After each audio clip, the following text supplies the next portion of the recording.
Previously on the Bubba the Love Sponge show. And another portion is Tyreek actually put on his seatbelt. There's another body cam showing Tyreek putting on his seatbelt. So Well, that was because he didn't have his seatbelt on, right. And he was trying to. Well, I mean, you gotta when they go, "Where's your seatbelt?" I mean, just put it on. Exactly. But I mean, they've already told you that they caught you without it's it. Like putting on a condom after you had sex. Exactly. You're listening to the Bubba the Love Sponge show. Broadcast rights for the Bubba the Love Sponge show have been granted to this station by the Bubba Radio Network and is intended solely for the enjoyment of our listening audience. Any rebroadcast, retransmission, or other use of this production without the express written consent of the Bubba Radio Network is prohibited.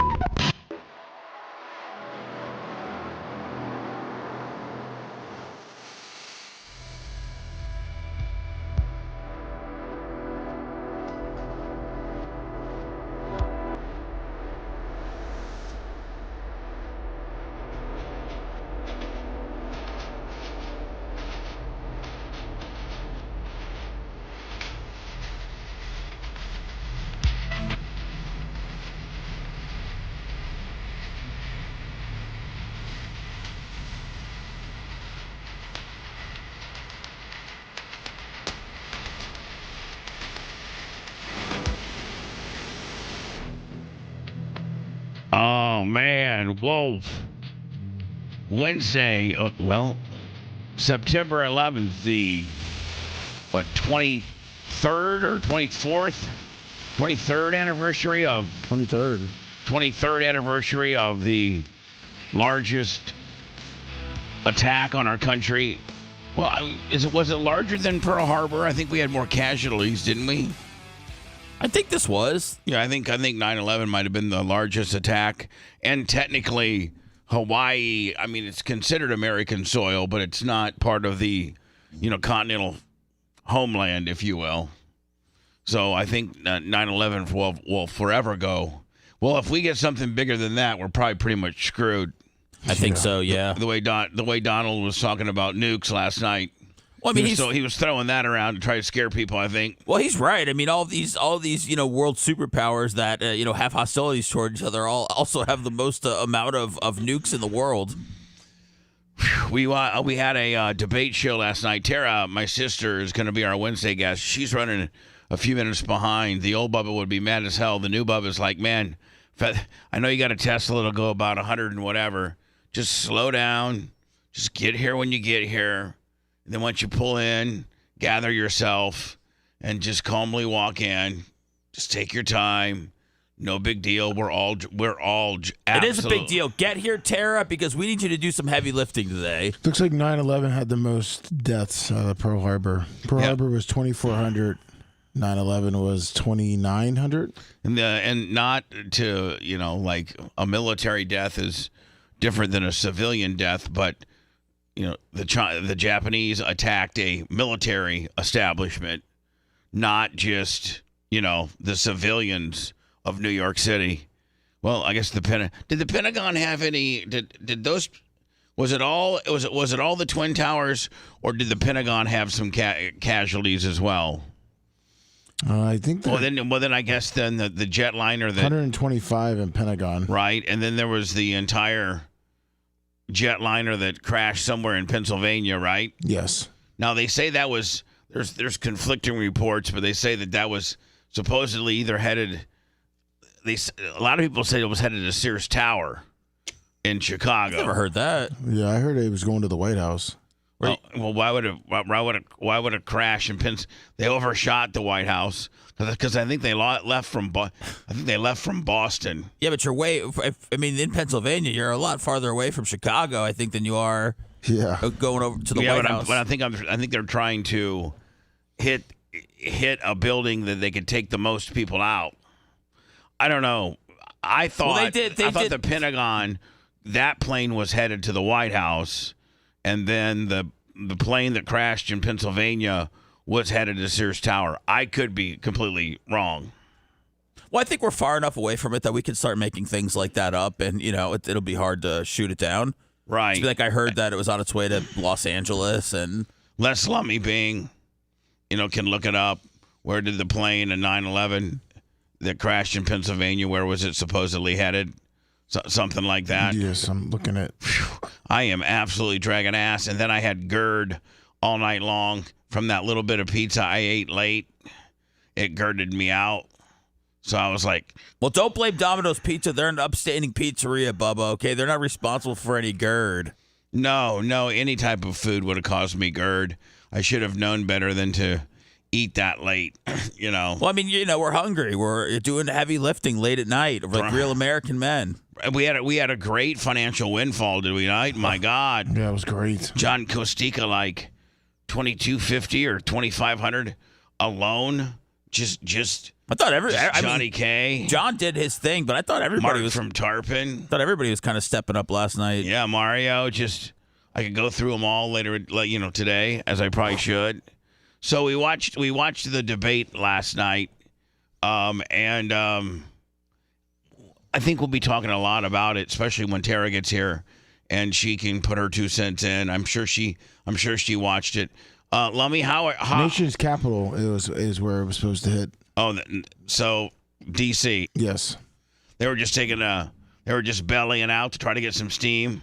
It looks like they took a little longer to take the plane over. Oh, so I think that was a Boston to L.A.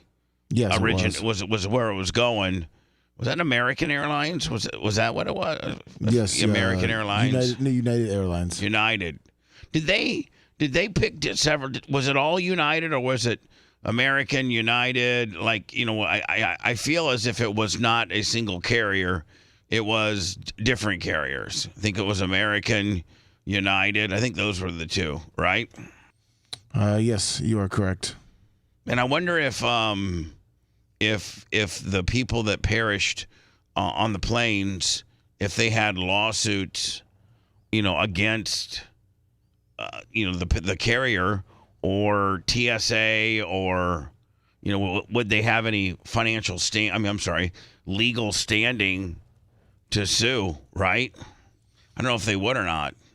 If anything, it's not the airline's responsibility to safeguard the safetiness of the airside once you go through TSA. TSA is pretty much assuring all airline carriers that they have screened everybody properly and that everything that's going on that plane is not dangerous. It looks like there was a wrongful death lawsuit against United and the families, and they settled. But I don't understand how it would be the carriers, Tara's here. All right, cool. Let her get situated.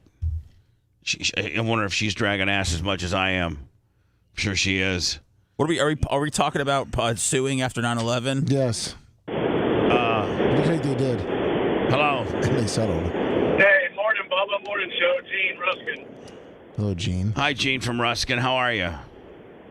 Good. I'm dragging ass too, man. I had a splitting headache last night. I missed the debate, so I'm looking forward to recap the hate. I think they should move the debates to 8 o'clock. Don't you think? Yes. Yeah, 8 to 10. Yeah.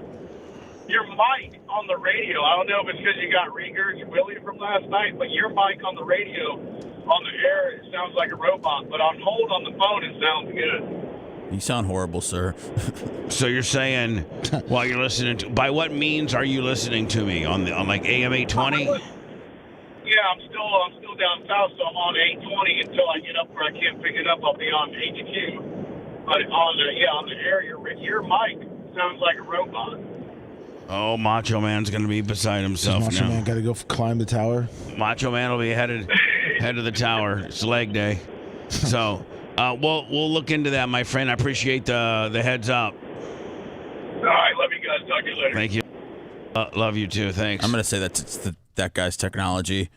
Yeah. Yeah. Tara, how are you? Good morning. Hi, guys. How you doing? Good. I sent you Flight 93's path just so if you really wanted to see it. I was listening to the show on YouTube on my way here, and you sounded fine. So I don't know if that means anything or not. Yeah. It's all 820's fault. Yeah, it is. It's all 820's fault, which is solely on Macho Man. So they took off at 8:42, right, Lummy? Yes. Blake brought him $50. From Newark. And they're just flying around, headed to San Francisco. and then it looks like somewhere like maybe over, I don't know what part of Ohio that would be, Erie or something like that. They made a real quick U-turn, and that's where they probably commandeered the plane, and then they started headed back. These guys were skillful enough to know they had to make a turn and to head back to Washington, D.C. They weren't that far from Washington, D.C. Oh, I don't have... I keep thinking I had you guys' screen up. Here it is. Here's the screen. This is flight what? 93. 93. How many flights were there? By the way, Tara, we're talking about the 23rd anniversary of 9/11. So sad. Yeah, I was listening. Were you in Tampa at that time? Yes, I was. I was on my way to work, almost to work, listening to you. And that's how I heard about it, was through your show. And I think a lot of people, I mean, didn't you broadcast almost the entire day? Yeah, I was on the air till like 2 o'clock, and then Brent Hatley, I got it right I here. remember. Yeah, he called it out, didn't he? Yes, he did. Right here it is. Hold on. This is kind of... That's the montage, and then there's right below it's where he says it's Osama bin Laden. Here's Brent Hatley. What, Lummy, probably 3 minutes... Well, the 3 minutes, I would say right after the second, because we listened to it yesterday, right after, I'd say maybe 10 seconds. 10 seconds. After the second plane hit. After the second plane hit, Brent Hatley, just out of nowhere, says this. And that's one paid for by Osama bin Laden. He's the only person with the kind of dollars that can waste it on that. And he was the one who bombed the Trade Center years ago. That plane's got to be manned, right? And that's one paid for by Osama bin Laden. He's the only person with the kind of dollars that can waste it on that. And he was the one who bombed the Trade Center years ago. That plane's got to be manned, right? Were we on speed back then? Sounds like it. And that's one paid for by Osama bin Laden. And that's one paid for by Osama bin Laden. And that's one paid for by Osama bin Laden. He's the only person with the kind of dollars that can waste it. I mean, Brent Hatley, man. Brent Hatley called it out. So today's the 23rd anniversary. It's also the day fresh off of the presidential debate. Tara, did you watch it? Unfortunately, I did. Yeah. Initially, we broke it down last night, and we have our mindset. What off the top of your mind, how would you score it? How would you say it went? Well, I think we all had really low it was Kamala's to lose, and I think she did a better job of presenting. It was all still word salad. I think Trump, she got under his skin, then he became very unorganized. Yes. I think it was also very telling that it showed that she's a typical politician trying to, have this charisma and trying to polish everything and say the right things. He's not a politician, so I think he was really trying to speak from the heart. But I think that he left so many things on the table where he could have owned her. And she flapped him. She flapped him early on, and then I felt like his thoughts were very unorganized. He couldn't finish a thought. He kept repeating himself. He would talk in spurts. Yes, he would talk in spurts. And I do think, though, I mean, she did a better job of presenting. She was a little more polished and gregarious. I think, again, the typical politician. I still can't connect with her. I have a hard time. Even as a woman? Even as a woman, I think she was really trying to play on people's emotions by just talking in circles, by saying, I care about you, that emotional side. And I think Trump was kind of disgusted. And I think he was probably a little shocked on how well. I mean, to me, it shows that she's coachable, and she spent a lot of time prepping. Well, she had 5 days. Right. And he didn't prep because I don't think he thought he needed to. But still, having said, I think overall her presentation was good. It was hers, to either win or lose. And look what we're comparing it to. I mean, Biden, which, was a complete debacle. I think that Trump did not do himself any favors by, repeating and going on tangents. But I also think that he was trying to toe the line of not coming at a woman, because that's a bad look. So, I was not happy with his performance. That wasn't his better one. No, it wasn't. But I also wasn't blown away by her content. I think it was mostly fluff. And, I unfortunately, I think Americans are rubes, and I think they're going to think, oh, she's warm and fuzzy. Whereas Hillary lost after that debate because everyone thought that she was yelling at them and she seemed bitchy. Kamala didn't do that. No, and I think that's really came across quite. She did as smooth. a politician. But if you think about it, Trump is not a politician, and he always says, "I'm a businessman. I don't want to tell you everything you think you want to hear. I don't want to be polished.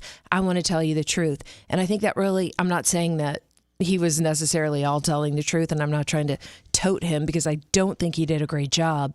But I also think that she was the typical, shaking hands, kissing babies politician. Did you see the footage where I think this was a really good move for her too. Where she walked out and shook his hand. Yeah, right where she created the distance, meaning she went into his personal area. Yeah, she was very aggressive with that. And went, kind of really aggressively walked to his personal area to make sure she shortened the distance to show that she was the aggressor on the handshake. Yeah, he was reluctant. I think that was set the tone. It threw him off. I think that was a brilliant move on her part because people are talking about it now. Oh. And he should have recognized what she was doing, halved the distance, and met kind of in the middle or neutral land. So what's happening today is not happening, and that is, listen, people, Seth, are going to break this down it's the only thing we have to hang on. It's the only time these two people have ever met. And until we get a football game tomorrow night with the Dolphins, I think so. Yeah, that's true. Thank God for Tyreek Hill. Yeah. Let me take a call real fast. Then I have a couple other things. Hello. You sound like a robot. Yeah. Hello, Bubba. This is Pete from Virginia. How you doing? Hi, Pete from Virginia. By what means do you watch the show? On listening on Twitch. Can't watch, but I listen. All right, perfect. Like that. Thank you so much. Yeah, I just wanted to comment. You mentioned earlier something about wrongful lawsuits against the airlines. If memory serves me correct, I think 9/11 is what caused us to even have TSA to begin with. Yeah. Before that, we could just you showed up at the airport. You walked all the way back to the gate. There was no security. Didn't they have prior to 9/11, 9/11? Didn't they have? They did have metal detectors. Yeah, and stuff. They had metal detectors to make sure you didn't have a gun and stuff. But not those full body willies that can now see your, see your wing. Yeah, and they're laughing. And then they always tell me it happened again when I flew to Indy, sir. And then they show you on the screen like I have a metal plate against my left side of my testicles, and then they really get up in there too. I almost feel like next time saying, man, get you some. You should. Man, if you're gonna grab me, at least make it worthwhile. So, 9/11 probably single-handedly was the one event that changed. It changed the way we do banking. It created the Homeland Security Act. I think it forever changed our life, probably more so than, you know what? Maybe COVID's up there with it, but COVID's come and gone.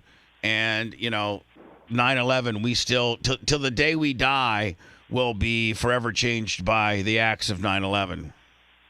Nice. All right, buddy. Appreciate you. Thanks. Have a good day. Kamala Harris, supposedly, I got this Lummy from Newsmax. They're calling for a second debate. They're feeling so good. Supposedly, the Kamala Harris campaign are feeling so good that they're calling for a second debate. How does this stuff come out in 6 hours? I don't even understand. Well, she gets off the stage, she meets with her people. They're like, "Hey, Kamala, guess what? We're going again. You nailed it. All of our they got polling and all kinds of all kinds of different schematics and people they're calling. Hell, the guy who owned my phone before I did, the number." His name is Alan, and he must have been a zillionaire. He must have had as much money as Elon and contributed to every Democratic campaign from dog catcher in Seattle to Nancy Pelosi, because and even when I tell him to stop, I just get unsubscribed from that particular Democrats list. But they have a way to reach out and to communicate. They have huge texting lists. They have huge robocalls. They have a way to get instant feedback. They must feel they won by their internal data, by the way she feels, by the way the media is covering this.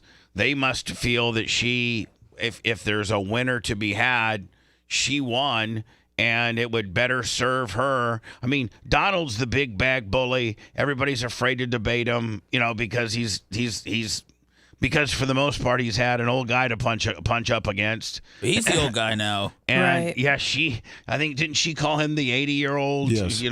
So everything is reversed, and he may very well. I think he needs another one to clean this one up. I do too. I think a second one would help him because he would be able to now understand her approach and how, how she's going to debate. So yeah, he's not going to be on the defensive. But don't you think the fix is in with ABC? Yes. I mean, come on. We all said that. That was bad. And listen, again, I'm not crazy about either one of these candidates, but it was, David Muir was up her ass.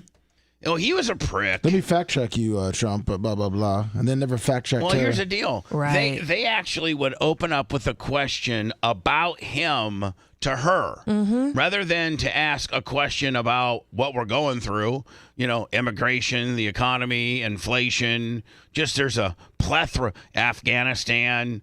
She got Ukraine. softballs. The only thing and she obviously evaded it was her the fracking thing, and then I think the immigration you voted against, blah blah blah. But every question to her was a softball, and every question to him I felt like was a diss. Well, like a question to her would be like, Vice Presidential Kamala, your opponent, former President Donald Trump, right, has said A, B, and C. How do you feel about that? Well, that's a lot easy to answer than, you flip-flop applesauce on a few different things, fracking, immigration. I don't know. I think Trump brought up immigration quite a bit, but I don't know if he dummied it down to how big. He should have got into, in my opinion, some specifics, because we've had some. In fact, there was just a stabbing in Indiana. There was a woman that was at her son's Little League baseball game. It's like 6th grade, and an illegal immigrant came out of nowhere. And this is Indiana. Now we're having issues now in Springfield, Ohio. I don't know if they're eating dogs and cats yet. I saw it on TV, though, that they are. I saw cats for sure. Okay. Well, don't worry. ABC fixed that and said it was untrue. So. Right. And then Donald made a good point. Somebody saying, you think the city manager is going to admit that there's cats being eaten? Probably not. But I mean, he should have got into. He touched on the amount of immigrants we've had. But I think he should have brought in some really, really good talking points, like I'm from New York. The Roosevelt Hotel used to be a very prestigious $700 a night hotel. It's now completely full of immigrants. There's how many immigrants? You can't, every day or every news cycle, there's an immigrant that's stabbing or killing somebody in some city. I think he should have brought up that a little bit more. I do think his close was strong, where he, got into that a little bit. But anyway, here's the story I was going to talk about. The Harris presidential campaign is calling for a second debate with Republican nominee Donald Trump. The Washington Post reported late Tuesday night. Kamala Harris campaign is expected to announce its wish for a second presidential debate. Hey, you know what? Just make it a happy hour if you guys do another one. Please. But here's the deal, Seth. The Democrats have had it. I'm not trying to be one way or the other, but the first one was on CNN, which we know where that skews. The second one last night we watched, it was not down the middle at all. It was heavily skewed. And so didn't Elon offer up X to say, let's do the third one on X. He'll be the moderator and they'll just take questions from the people of X. That's never going to get agreed to. But I mean, why should Donald have to concede to the two other, why would she want to do a debate with somebody that's openly endorsed Donald Trump? Well, maybe not make Elon the moderator. Maybe just make some, buddy that's right down the middle. Make Tara the moderator. Could you imagine? Tara interviewed OJ. Yeah. And did a good job. I could do it. You could. I could definitely do it. You could command. By the way, they allowed too much cross-talking, meaning Yeah, they did not have command of the room. No, they did not. And I didn't like the way that girl came across. She was real bitchy. She really was. She was attractive, very attractive. The 80s are calling for their shoulder pads back. Well, wait, you're a woman. Are shoulder pads coming back? Not that I'm aware of. Yeah, exactly. But everything's definitely cyclical. But she had her David Bowie suit why on were last they a night. thing? And why are there shoulder pads in guy suits and stuff? What's the deal? Well, I think it's for a power. For women, it was more think about it. In the 80s, they became popular when women became a huge part of corporate America. Remember Working or whatever that movie was with 9 to 5. Yeah, and then the Melanie Griffith one, Working Girl with Sigourney Weaver. It just sort of, I guess, you broad shoulders. Well, or plus something? it frames your body. When you're wearing a suit, sometimes suits can fall on your body unless you have some sort of framework at the top. Right, and women don't usually have broad shoulders. The shoulder structure of a man that can maybe make a suit fall on it. Make it so I can see where women. But I didn't know that I thought we had. That ship had sailed. I was so disgusted with her last night. I didn't even pay attention to what she was wearing. And David Muir, I typically love him. But I think he made a jackass out of himself. He needs Botox, first of all.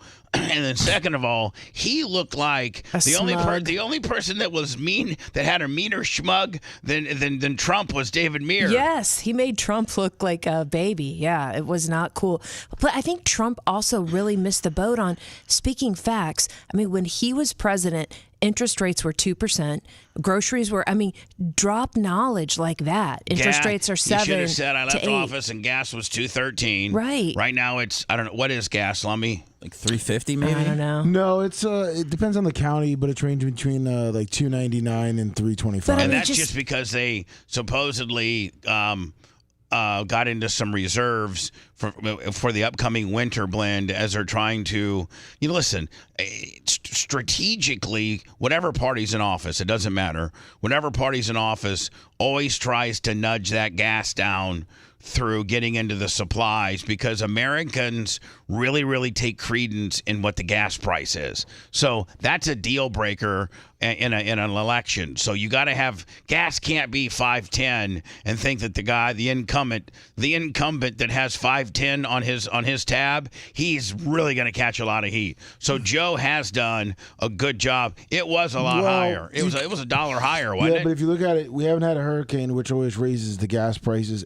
If a hurricane would go into the Gulf and make some type of effect on damaging or shutting well, hold down, on. That current weather system is right outside of Corpus Christi and Houston, and that's where the largest refineries in our country are. Yeah, but it's like a one. I'm talking about if a Katrina came through. He's already using our reserves, so the gas prices would shoot to like $5-6 a gallon. The Harris campaign is calling. I'm sorry, Kamala Harris campaign is expected to announce its wish for a second presidential debate. See, they're really going on the offense based on her performance last night. They really are thinking that she shoved it up his ass. I'm thinking. A plan that was in the works ahead of the initial debate between the candidates earlier Tuesday night. See, here's the thing. Do you think that, obviously, in my opinion, and everybody can participate, but obviously she is a good listener. She's coachable because she was very well coached, very well prepared for this debate last night, to the point where she probably fared better aesthetically than he did.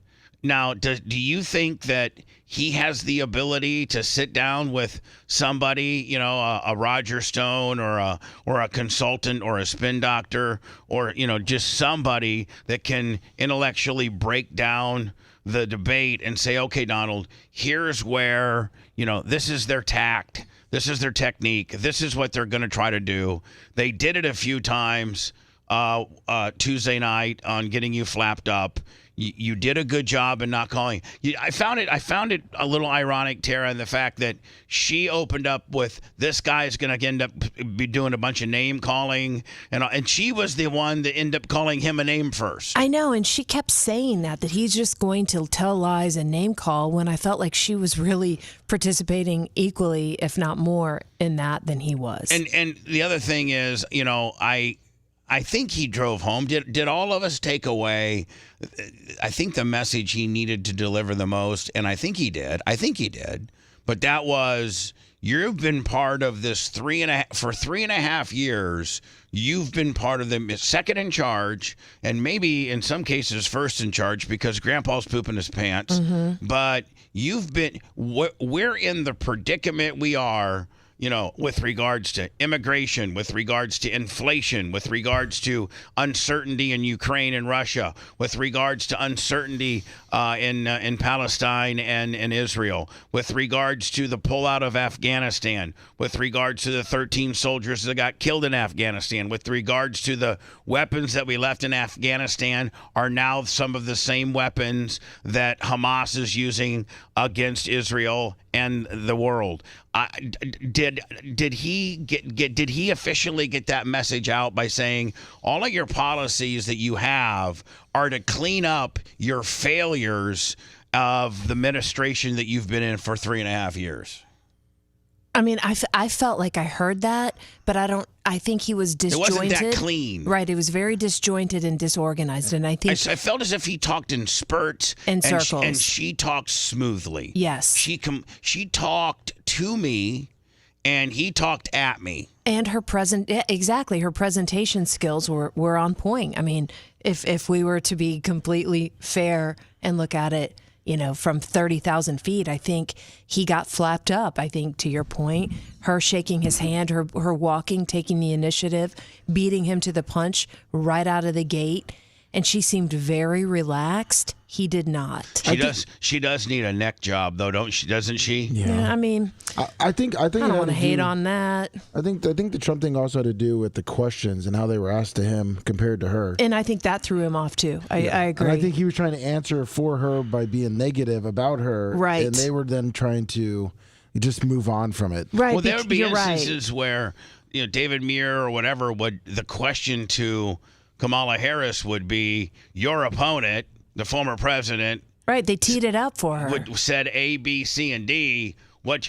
Whereas I thought the moderators were supposed to bring up issues that we're facing and then give the other candidate a rebuttal and try to be the cop, if you will, to keep them on point so that because to me it sounded like they completely, in my opinion, regardless of what candidate you're pulling for, they lost control of the room when they allowed, okay, Kamala, there's a question to you. Now, Donald, you'll have a rebuttal, and then it should be over. Right. They would let her come back on and say stuff, and they would let him come back on, both sides, and it was just a constant rebuttal of a couple different questions, and they never said, okay, listen, we're closing that topic out. We asked Kamala the question. Donald, you had a rebuttal. Now, Kamala, you can't go back to it. And then, Donald, you go back to it. And then she goes back to it.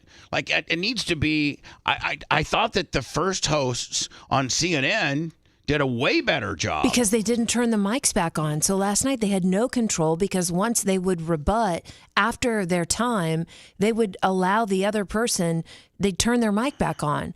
Like you could hear them sort of talking. And they should have just left the mic off and said, listen, that topic's closed. Right. We're moving on. But they couldn't control the room. Right. They did a horrible job, and it was so off-putting. Let's collectively try to think of the journalists that we know out there. Would Lester Holt be Seth, can you off the top of your mind think of maybe a really... I'd like to see Sally Jesse Raphael get up in there. Phil Donahue? I mean, R.I.P. Donahue, but Sally Jesse, it's been a while. She comes back. We see those red frames. We know she means business. Jesse. No, really, right off the top of my head, I think Lester Holt would be one, and then... I can't put Megyn Kelly in there because she's too far right. She's way too Trumpy. Well, she had a thing with Trump, didn't she? Didn't she go at him, a few years ago about women getting their periods and everything like that? Yeah, she did, but I think she is. She's pro-Trump, but I just know she got a little chippy with him. Who's a strong, middle-of-the-road female journalist? I cannot think of Candace one. Owens? Oh, my God. You're funny. No. Oh, Jesus. She kind of lost that one this year. Has Candace Owens really Bubba Clemmed herself? She's in the process of it. Oh, okay. But she's going to be around forever, though, much like Bubba Clem. Thank you. A lot of people love her anti-Jew rhetoric. Oh, and here's the other thing. Talking about Jew, I don't think either one. I think Kamala certainly did nothing to improve her status within the Jewish community, and I thought Donald could have done a lot better with her lack of nailing it for the Jewish community, leaving a wide open door for him. I thought he could have been a little more heavy-handed on saying, "Hey, listen." I guess he did say she refused to meet with Netanyahu, and that's true. But she did go to a sorority party, and Donald Trump did meet with him. But I would just like to, hey, here's what we're going to do. We're going to go in there. We're going to blow out Hamas. We're going to get rid of them because we have to once and for all. We're going to limit the civilian casualties, however they do that, which they probably can't even do. And we're going to let Israel, win this thing and get it done. And then, we'll figure out where to go from there, once Hamas is defeated. I just don't, but when you say, like, we support Israel, you just don't know how far that actually goes and what they mean, because neither one of them really get into specifics about that. And I think that America would like to know some specifics. Okay, we support Israel. How? Are we going to give them more weapons? Are we going to fight shoulder to shoulder with them? Are we going to go into Hamas and take back our tanks from Afghanistan? Are we going to put economic sanctions on Iran and Iraq and other places in the Middle East where we have released money? Didn't we do a $6 billion prisoner swap, some kind of deal where we funded, 6-7 days before the October 7th attacks? Didn't we release an extreme amount of money to Iran? It was like $6 billion, which they're saying helped funded this attack. Yes. I think that they didn't get into any of that. None, and it's not a slippery slope. It's not a slippery slope at all. Americans stand behind Israel. Well, you know why they probably didn't answer it, because they don't want to turn the Palestinian protests against them. You got to think Trump didn't really say it. I have a feeling he would go in and give Israel all the missiles, but if he says it, it turns those pro-Palestine against Trump. Yeah, so here's the thing. The pro-Palestinian people, I think they hate the current administration. Yes. I think they hate them a little bit more than they hate Trump. So maybe, but Donald's not certainly going to do what they want. But he doesn't want them against him right now. Right. So if he doesn't say anything, they both sort of evaded it. Yep. And before I go to words, the Trump campaign last night came back with Trump campaign advisor Chris Lasativa. I'm sorry, Lasativa. Wonder what you're thinking about. I don't know. Tara, maybe you can help me out. Lacivita. I don't know. I'd have to see it. Whatever. Chris Lasavita. Lasavita. Yeah. Chris Lasavita, Lativa, issued a brief statement to the Post in support of a second debate. I love this. Of course, he told the Post, they need cleanup. I think, if we're going to be honest, I think Trump needs more cleanup than she does. I really do. Now, it would be in addition to the out. And don't forget, I completely forgot this. But in 3 weeks, we're going to have the vice presidential debate between J.D. Vance and Tim Walz. Now, I don't like either one of those selections. Dumb and Dumber. I do not. I think Donald really crapped the bed by not going after Nikki Haley or Tulsi Gabbard. Nikki Haley being the first. I really think that would put him in a better position with women. Women hated Biden, which was one of the reasons why he had, in some instances, 10-point leads in Ohio and Michigan and Wisconsin, because women at that time were like, we can see our own eyes. Grandpa's pooping his pants, eating applesauce, and we hate Donald Trump. He's a prick. I don't like the way he talks. I don't like the swagger, but he's present. Well, when Kamala gets in, now these women have rallied behind her, and I think had Donald Trump picked somebody that's, I don't know, even more right and red than him out of Ohio, in JD Vance, I think he'd be killing it right now if he had Nikki Haley in there. Nikki Haley is sharp. Or even remember how much Tulsi owned Kamala in the VP debate? My first choice, honestly, is Tulsi, but I get a lot of blowback on that, But my first choice would be Tulsi. I like her. She's a veteran. She's a badass. Do you remember that debate? She cleaned house. She owned Kamala. Oh yeah, she did. But I don't know why they went redder. I don't get it. And listen, I will tell you this: JD Vance, I think, is a couple cogs ahead of Tim Walz. I do too. This guy here is a complete nut job. He looks like Mr. Magoo. Shane Moore's off $20. So that debate is October 1st. JD Vance. Where's that? Have they announced where that's going to be at yet, Lummy? I believe so. Let me see if I can find it. I did think if we get into a little bit of the logistics, Seth, you and I are always pretty big on sets and how things look. I thought the set looked good. I think it could have used some more American flags. Okay. I need at least 8 to 10 up there when I see a debate. You do? I don't even remember seeing one. How about an Israeli flag? That might be a bit much, but... Man, Trump should have walked out draped in an Israeli flag. That would have... Please. Could you imagine? Even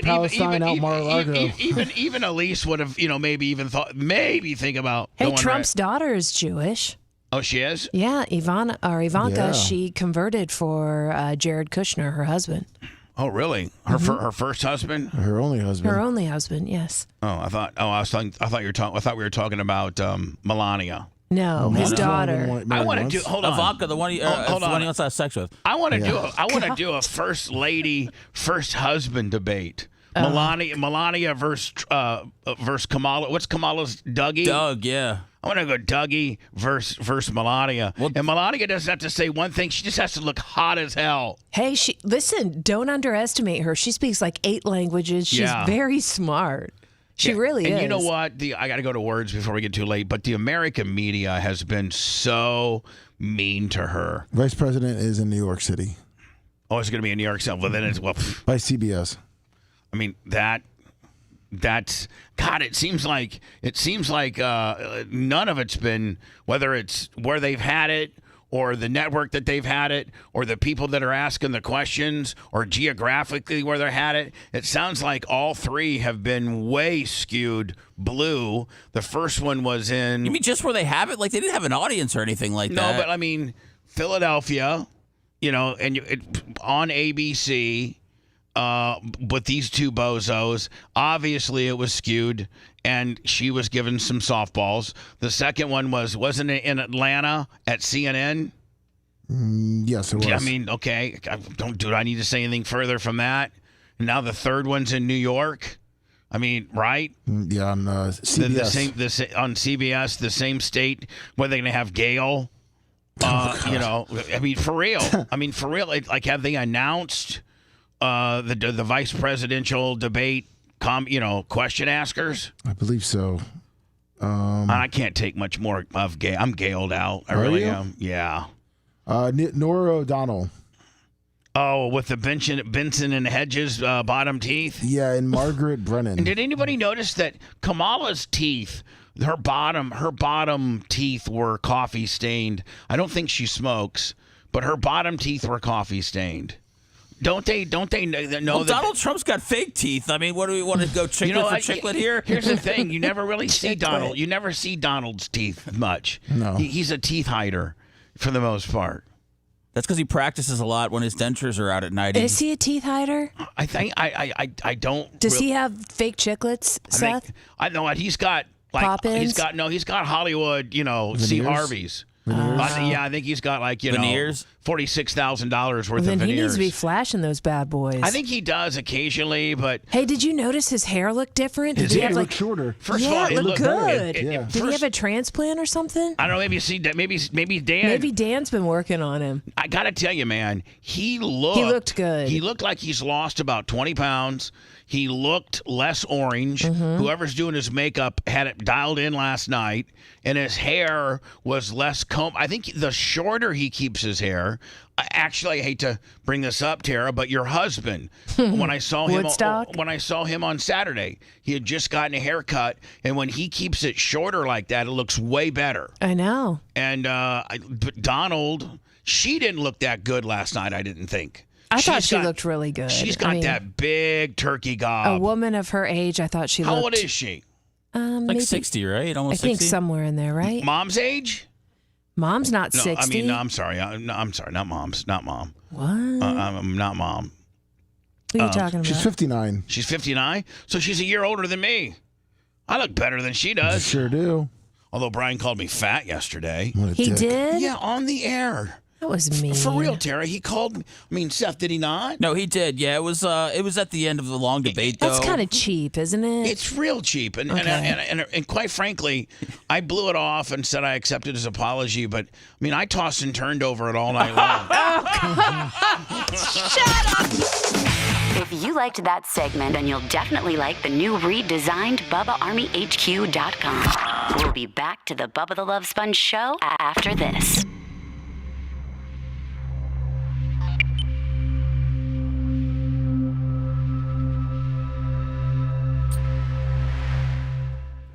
I'm gonna send it over. This guy's. I want her to wake up to it. All right. She's not. All right, I got it. He's making. Tara, started making songs. Now hold on. Before you fuck. What? Before you fuck with me. I'm not. I'm just. Would you say that it's pretty fucking good for AI? You're very good. Are we gonna play them? So Tara, I found this AI app. Okay, and it was actually through my SAG Screen Actor Guild's magazine. And it says that this is one of this. It makes songs about whatever topic you want to. Whose voice? It's a man's voice. The female voice feels. By the way, I just want to let you know that you do not have any chance in the world of mom liking you over me, because I wrote a Janie Cake song. I AI'd a Janie Cake song and I sent it to her, and she cried and said it was such a kiss. So, whatever. And now you know. So listen. This fucking thing is so good. I'm gonna play some of them on the air. Lummy? Yes. Can I send them to you and you IM them to me? They're only 2 minutes long. Yeah, it'll probably be easier if you send it to Red, so we put it on YouTube, because your IM, you have to like save it and then. All right. It would be easier to send them over. And would it just be easier for me to post them on? Yeah. How about I send it? Oh, shit. How about I send them to him to do it? Yeah, and then you can just post them and put them as private or okay, whatever you need to. Will you tell Red to be looking for these? Yeah, I'm going back there right now.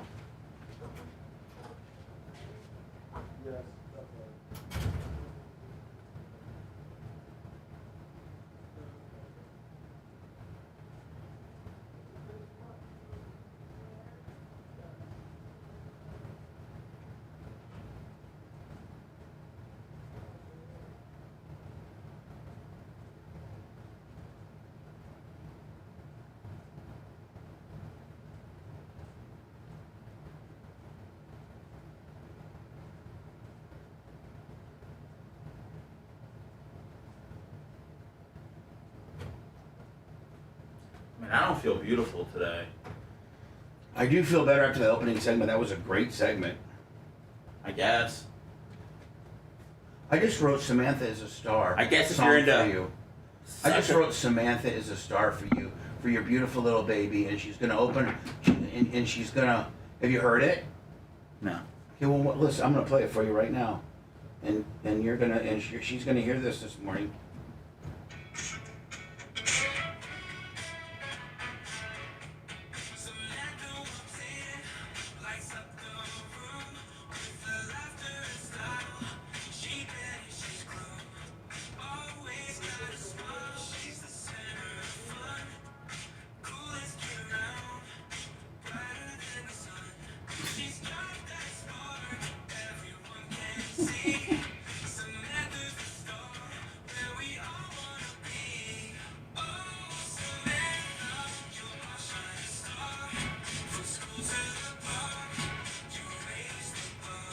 I think you've had better hits. I think your first one was a bigger smash. It's hard to get that follow-up hit, though, man. Listen, people search for years. You're gonna fucking put this over, and you're gonna fucking be appreciative that I'm thinking about you, trying to get you ass and make your kid. I got it. If I don't get ass today, then we're done with the songs. Okay, But why don't you prop me up a little bit? I propped up, dude. I went home. Instead of tearing me I went home and I woke my wife up and I said, guess what? The debate show went so well. Bubba said he's going to give me $20 as a tip. The whole house went crazy. Oh, no, you're getting way more than that, and you know you are. So quit being Brian Petroni shtickish and just put my fucking... I don't have fucking mayonnaise chips, okay? I don't have any shit. What you got is a boss that finds a pretty damn... With regards to AI, it's pretty fucking You're good. honestly the most talented guy that I've ever been around. Because not only... you're a... Now I can't even believe you. Okay, on the footer, we're adding songwriter to everything that you've ever accomplished. We're going to talk about this.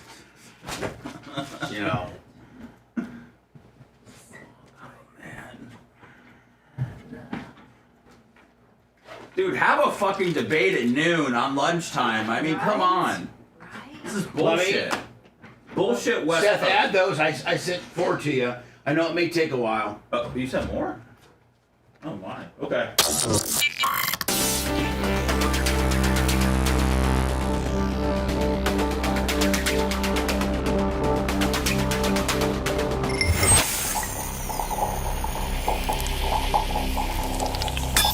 The Bubba the Love Sponge Show, listener supported via PayPal, Venmo, and Cash App, all at the Bubba Army. Now returns.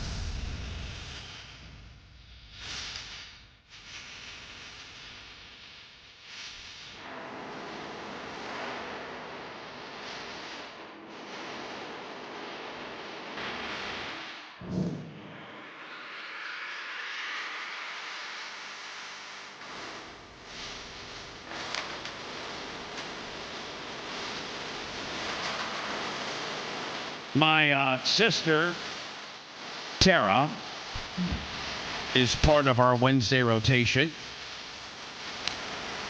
I don't want to mention, Tara, what we're doing as a family on the weekend of October 5th. I don't want to mention that because I'll get, probably get clowned. True. And I'd rather talk about it post we do it before we do it before, because I don't want the people knowing what we're doing. Right. We need some privacy. And private and canceling our reservation or doing whatever. But we do got a family situation. My mom, Merch Crick, Tara, Tarek, and Janie Cakes. I think I said my mom. And we're all doing something collectively as a group on Saturday the 5th, which is one day after Tara's birthday on the 4th, and also, Lummy, one day after the Morgan Wallen concert. Oh, yeah. Which are we doing that again? You know what? I could see where we would cancel, but we do have the parking passes. But we are busy. I feel like we need a real soft launch with this cash cube, Bub. I feel like we've gone big, and we just need to go set up in a parking lot somewhere and say, come hither and knock it out that day. There's really as much as you're a dick. I really kind of agree with you. As much as you tried to thwart all of my good ideas and always just pounce on me that I'm an idiot. But I would have to agree that maybe potentially a soft launch. Yeah. Maybe like I don't know. We've tried to go big, like we've tried to go to the moon, a few times. Maybe we just need to, get out of the atmosphere. Every time we've gone to the moon, we've been both space shuttle casualties. Yeah. Remember the one that blew up on the launch pad, and then the other one that blew up based on reentry. Yeah, we're both of those. We really were, and so I could see where we could cancel the Morgan Wallen deal. But I can also see where we just step it up and do it, because it could be some great content, for us. And so the weather would be a lot nicer. Well, we don't listen. We can't predict. I meant like the temperature. But are you sure it's not on October 4th? What? I thought it is on October 4th. Yeah, I thought the concert was on October 4th. It is. Okay, that's. Is that our day?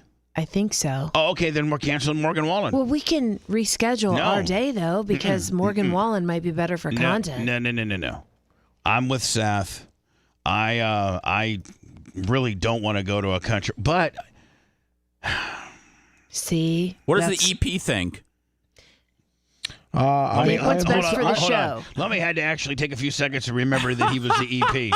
I know. He's like, who's he talking about? I have mixed emotions. So All right, so that I think we need to go hold on. small. I'm going to go through everybody, including Rhett, including Macho Man. I'm going to go through everybody here that will be there participating, including the engineer and the film guy who has to film it, set it up. And I'm going to go through each individual, and I want your honest opinion, and I'm on the fence.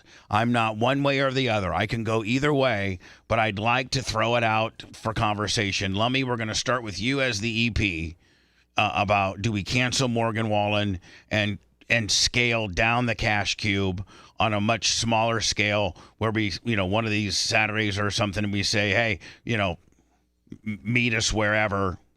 And we do a soft launch of the cash cube. So that, or we just go ahead and roll it out big because, man, Morgan Wallen had a lot of moving parts. We had 2 tents, we had the prize wheel, we had prizes, we had, 3, 4, we had the cream machine. I'm sorry, we had the, my F-150, we had the smart car, we had 4G auto blows, Trump truck. Yep. That was a big time promotion. Macho Man and Rhett had a ton of infrastructure, cameras, just all generators, all kinds of things. What's your vote? I agree with Seth where I feel like we probably should do a smaller one before the Morgan Wallen, but I feel that it would probably be better content to do the Morgan Wallen, so I would say do the Morgan Wallen. Okay. Nobody be influenced by Lummy. Have your own thoughts and your own opinions. There's no right or wrong answer. So, Rhett, over to you. Macho and I both think we should pass. Okay.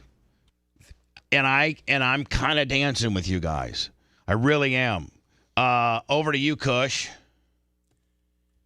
I think that we should do it on a smaller scale. Okay. So, Lummy, we're going to cancel Morgan Wallen on the 4th. Tara, that doesn't change our plans at all then. Our plans are still the same. Okay, but we can be flexible. Keep that in mind. I know, but I like what you sent yesterday. I like that whole Okay. I like that whole template. Just like a picnic deal you guys are doing? Yeah, it's a picnic. Yeah. At the beach. Sure. Oh, Cornhole nice. and picnic. Oh, Sure. is Going to Tara, the beach. Is Tara paying for another vacation for you? Of course. Tara is financing this excursion. And I'm sorry, this family get together. Yes, Tara is financing it, but it's not nearly as expensive as one would think because there are some gift cards involved. So I'm just saying that. So there's always gift cards involved. A lot of Longhorn. Yeah, exactly. We're going to Longhorn. How'd you know? We're going to Longhorn. It's my birthday, and we're going to Longhorn. I don't like how dismissive you guys are being about our guesses, about your situation and well, what you're up to. we don't want anybody to mess with us. You know Bubba's going to let this out of the bag. No, I will not. I mean, no, I'm the one that said I'm not going to give any details about it until after I've done it, and I can talk about probably how kick-ass it was, because Tara has done it before. And like scuba diving? No, yeah, there you go. All right, you know what? Did you tell him, Bubba? Yeah, we're just going to It's agree. Snorkeling. Yeah, we're snorkeling. Why did you tell him that? We're going lobstering down in the Keys. We're chartering a boat, kind of a mini yacht, and we're going to go out on a water excursion. Right. You guys are doing nothing adventurous. I know that for a fact. So anyway, we have a family. You don't know me. We got a family thing planned on the October 4th, which is Tara's birthday. And I'm very much looking forward to it. Good. Really? Yeah. That makes me happy because I wasn't sure if you were secretly like, oh God. No. Okay, good. No, not at all. You guys doing painting with a twist? Yeah. Yes. We're painting we're with a doing twist. that. Ceramics. Snorkeling on the boat. I will tell you this. Tara did. She's got this up her in her new house. She's got this pretty. Is it Grandiosa? Is that what it is? And something's really grandiose. Yeah, this big grandiose stairwell that you go up and there's a landing and then you go up again and then that wall that the stair is, that the wall that encompasses the stairwell is just absolutely gigantic. It's like a 25-foot ceiling. Right. So this wall, you got to put the right piece of. You just can't. When you're rich, you just can't leave that wall bare. No, not you at got to all. put a big fancy piece of artwork. Well, Tara, listen, my flow painting skills are Geico caveman at best compared to how good she is. She's really good. In fact, some of her pieces, there's been people offered to buy her pieces for several thousands of dollars. And so she did the two pieces. It's two pieces, right? Right. One for my office and one for the stairwell. All right. So the one for the stairwell is the white one, right? Mm-hmm. With a tinge of silver And purple. and purple and black. Right. So these canvases that she bought, Lummy, were so big that she had to have a pickup truck or rent a truck. I got in a fight with her actually before we were leaving on Saturday night because I have a truck, one of which she co-signed for me and gave me a $3,000 deposit on. So it's kind of her truck. No. And so she rented or hired somebody to move these big canvases so that she could do this artwork. They're like 7 feet long canvases. They would have fit in my truck, no problem. I didn't want to ask you. Well, you should. I didn't want to ask So anyway, you. you should see this piece that she did. Oh my God. I'm really happy with it. It turned out so good. Now, are you going to shine it? Or yes, I'm going to put a high gloss varnish. Right. That really makes it pop. Yeah, and then I'm going to get it framed like black because it's a really big contemporary feat. I'm just going to have a black wooden frame built, customized around it to make it pop because the white is wall. The wall is white. So the white is on wall. white, you need a contrast Yes. to pop it. Yes, and then I'll probably just have the frame be matte, but a big, thick black wooden frame, and then I'll do the high gloss varnish. And she did it, Lummy, with a blow dryer. Really? Mm-hmm. Yeah, she did it. She cool. did it with a blow dryer, and it's pretty. Once you get it up and get it all, I like to get a picture of it. Yes, I'm having a couple accent walls designed. I'm kind of putting the final touches. Finally, taking some time to actually decorate my house. I haven't really done much. I would suggest just one thing, and this is definitely co-signing with your husband. I think there's a little bit of tension in the house with regards to this one particular topic. You want to build a pool. Yep. And he doesn't. And I am with him. Okay. I don't. That's good to know. Okay. I'm the person that makes all the money and makes the decision. Exactly. But I mean, I'm just saying, like, man, But here's the thing. Can you just hear me out for a second? Sure. I've worked my ass off my entire life, and I finally have what I would consider my dream home. And why not have everything that I want in that house, right? I mean, I didn't get this far to chintz out. Not like it's a chintzy house, but you know what I'm saying? You didn't go this far to go this far. Let's get that pool, baby. And I would be, and Seth knows the pool Seth. debate. Tarek and I were having it when Seth came over months ago. What was Seth? I And guarantee I would you Seth use loves it. to spend other people's money. So Seth was like, No, get a Seth pool, was baby. Seth was pretty quiet about it. He didn't really take a hard stance, I bet which you I Sammy appreciate. was pulling for the pool. She was too preoccupied saying party words and having a good time with me. Right. But no, I mean, I use it. I would use my pool. Tarek doesn't swim. He's Egyptian. There you go. He doesn't like to swim. I'm with Tara, man. I gotta have a pool. You I had gotta a have pool in my old house, and I used it every weekend. gonna I be want a like hot 20. tub. I want a cold plunge. I want to go big. All right. So there, it looks like you're building a pool. Sure Florida. does. It's Florida. You It's gotta have your Florida. own pool. It's not like I would only use it 2 months a year. Yeah. I do. You should let me get a hold of Richard, or you should get a hold of Richard because he deals with pool contractors. Oh, I've been getting quotes. They're so flim-flam. Oh, they are. But Man, for trying Breezy, to find good people in Tampa to do even accent walls, to do Nobody wants to work. pools. Nobody wants to work. It's all flim-flam. here's some excerpts. Here's an excerpt, I guess, from last night on the debate. In Springfield, they're eating the dogs, the people that came in. They're eating the cats. They're eating the pets of the people that live there. And this is what's happening in our country, and it's a shame. As far as rallies are concerned, as far as the reason they go is they like what I say. They want to bring our country back. They want to make America great again. It's a very simple phrase, make America great again. She's destroying this country, and if she becomes president, this country doesn't have a chance of success. Not only success, we'll end up being Venezuela on steroids. I just want to clarify here. You bring up Springfield, Ohio, and ABC News did reach out to the city manager there. He told us there have been no credible reports of specific claims of pets being harmed, injured, or abused by individuals. Donald got bamboozled on Twitter like I do. Within the immigrant community. Well, I've seen people on television. Let me just say here, this is the people on television say my dog was taken and used for food. So maybe he said that, and maybe that's a good thing to say for a city manager. Yeah, you're saying, like, as a city manager, man, an elected position, you may not want to say it's confirmed that we had, you know. Yeah, you want your eating pets down at 0 if you're a city manager. Three pussies eating the felines, if you will, eating. And listen, the Haitian immigrants, that's what they do. Like, the cannibalism and eating of animals in Haiti is very, very, very prevalent. It's also a spiritual ritual, black magic. I'm taking this from but television. The people I'm on taking it from television the city saying their manager. dog was eaten by the people that went there. Again, the Springfield city manager says there's no evidence of that. Vice We'll President find Harris, out. I'll let you respond to the rest of what you've heard. You talk about extreme. I mean, you know, I don't know. I don't know. I mean, I think I'm worried that she did good enough last night to tip the scales to the undecided voters, and she could potentially win. I think she's very much. I mean, they say it's deadlocked, tied up at 49.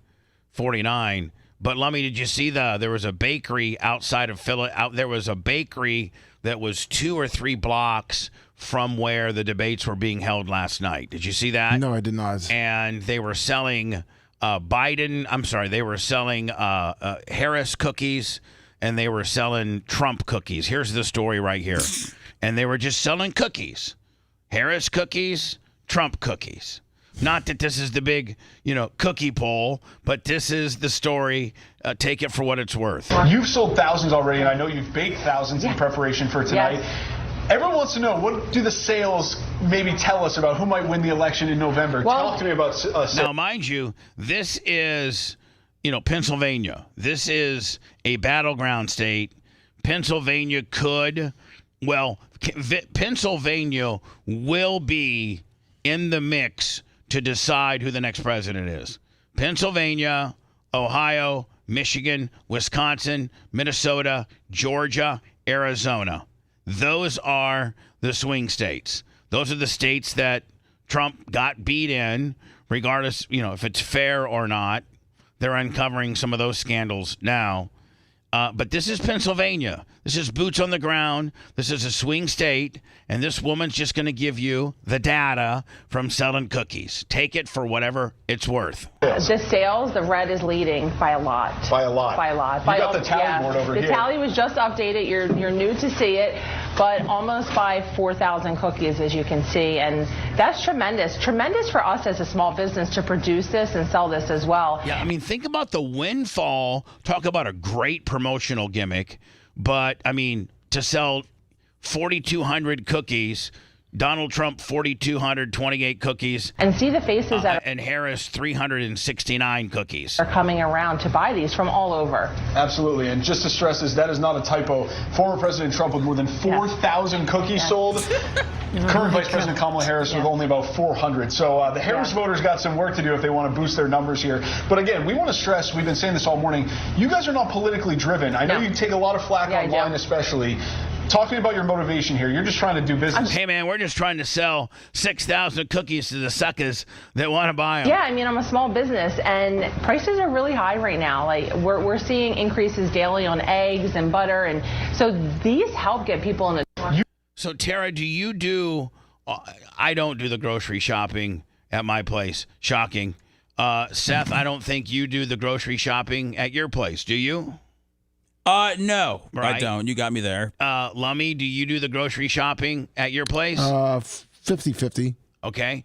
Tara, I think you do the grocery shopping. Primarily. Yes. If Tariq had it his way, he would do it all online and just have it delivered. He doesn't like going to the grocery store. He actually does, oddly enough, but I'm pretty picky, like, with my produce. I like certain things. I mean, in a pinch, he goes, but me, mostly. Well, most of the stuff you order online, they pick the one that's going to expire the quickest. Yeah, I hate online. I hate all of that. Yeah, I go to Publix twice a week. So, I mean, Instacart. like how much more are groceries? Are they 50% more? I think 50%. Yeah. Every time for the last 3 months, I go every Sunday with Walker, and every single time the prices are up. How much do you guys spend? I mean, do you guys eat out a lot? Not really. Okay, so how much is your grocery bill? Probably every week about $500. 500 a week. I believe it. It's 200 just for us. Yeah, on a Sunday when I go and just pick up stuff for the week, it's usually about $200. And wow. We're not getting like really good stuff. Right. It's just basic. Yeah. I mean, you're not getting, And we get all of our meat from Wild Fork, so we don't even buy meat from Publix. Meat's expensive now. It's more expensive. What's Wild Fork? That sounds real. Seth, that sounds real expensive, doesn't it? Oh, I've seen it. Seth, where'd you get your meat from? Wild Fork. Wow. Stop. Like $100 for a hamburger? Isn't it like from farm to table? Yes. It's like all organic. You can get any sort of meat you want. It's a really nice butchery type. They have prepared foods. No, they have a location in West Chase, South Tampa. They might have one in St. Pete. Yeah, isn't it an old like Walgreens? The one in West Chase? It's a brand new. No, it's a brand new one right next to. It's on West Linebaugh and Sheldon. It's it's really nice. Hold on, you're getting ready to say it's real bougie. Well, you can get really good quality stuff, and to me, it's all about quality ingredients. I do not cheap out when it comes to. I always do all organic, grass-fed. I mean, you are what you eat. Yeah. Seriously, no processed, nothing. With what I just saw, because millions of people are watching tonight for the first time.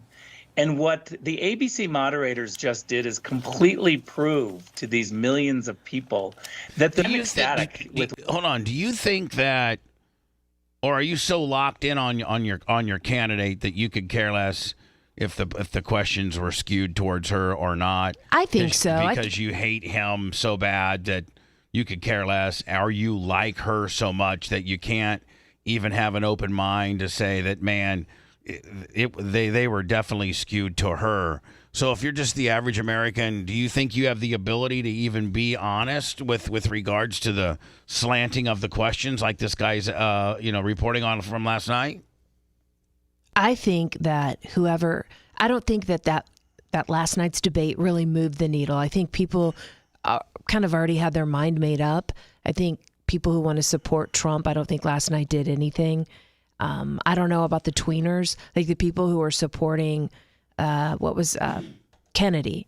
Robert Yeah, I don't, Kennedy Jr. I don't know that last night really moved the needle. Seth, I'm interested in knowing what you think because I know you hate politics, and I'm actually not a big fan myself, but I want to know what was your take on the debate last night. I honestly don't. I don't feel like I got a clear vision from either one of them. I feel like it was entertaining and maybe it established that Kamala can speak and can get her points out. But I mean, I feel like it was mostly fluff last night. Right. Yeah. Hold on. This is Lummy. Look what it does to me now. I don't know. I know the same about the candidates. Going in. As I do when they finished the debate last night. Nothing really changed at all. Yep, I agree. There is something that did change that we're going to talk about here momentarily, and that is Kamala Harris got a huge endorsement last night, and that's probably some of the biggest news going right now. Damn it, Lummy, look at this.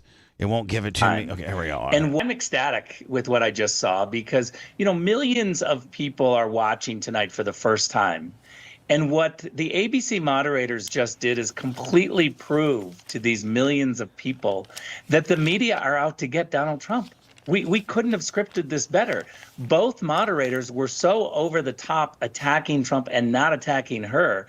my phone was lighting up from my friends and family, people who don't normally watch politics, who could vote either way, saying things like, wow, the media is so biased. Look at them going after Trump. I bet you Jenny Cakes was full hot last night. Oh, she was texting me. When we return, we'll talk about the huge endorsement.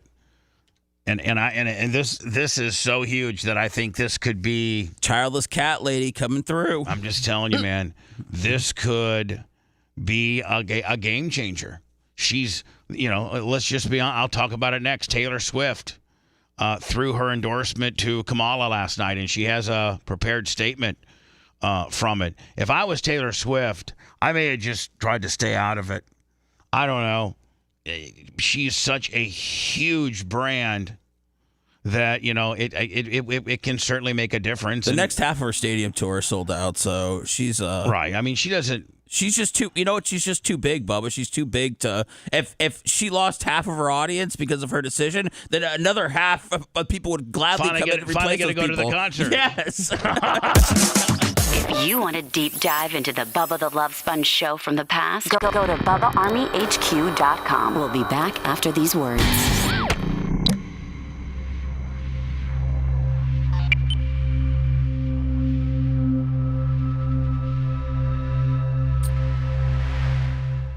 It's like a preview. He went to New York at a city council and he got dragged out.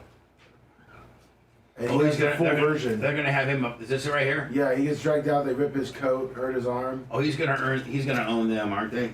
Yeah, he said he's gonna play the full thing on our show. What's that? He's gonna play the full video on our show. Oh my God, is this recent? Yeah, yesterday. Jesus.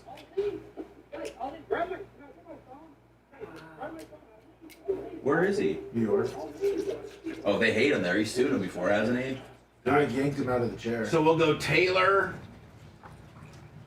Stein, okay? Did Stein get Tyreek Hill treatment? No, but we'll tease this. Yeah. So we already have played it by the time he gets here. Yeah, and then he said he'll send us the link to show the. Okay, and then see if I need Rex to put those songs up. Oh okay. Man. And I know it may take a minute. Really a little balmy in here. Balmy, does that mean hot? Yeah, Tara's a little hot. Yeah. All right, I got all my songs. I gotta go to work, and then we have a team dinner tonight. Oh my God. Yeah, until like 10, and I want to go just jump off the skyway. Will you Team push dinner me? on a Wednesday? Yeah, because we flew our entire staff in this week. Oh. Yeah, I know. Every time I do the show, I always have some fucked up thing like that. I mean, it's all good. When's our team outing? Yeah, right?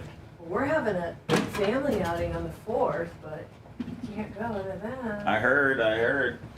I don't know what's going on with Paris over there. It is bad. And it's dropping frames. And I did everything I can from here.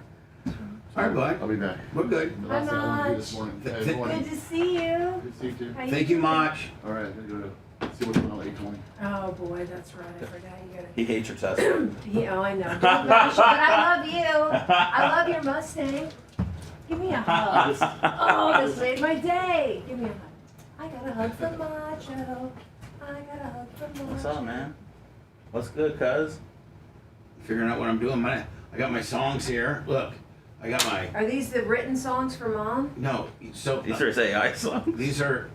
Motherfucker. I was just gonna see. It's a little balmy. I already turned it down, and you just hit my fucking fan. No, it's good. And you went past the Mason Dixon line. You know what? That's what happens when you come in and you do multiple radio shows. You feel like this is your house, man.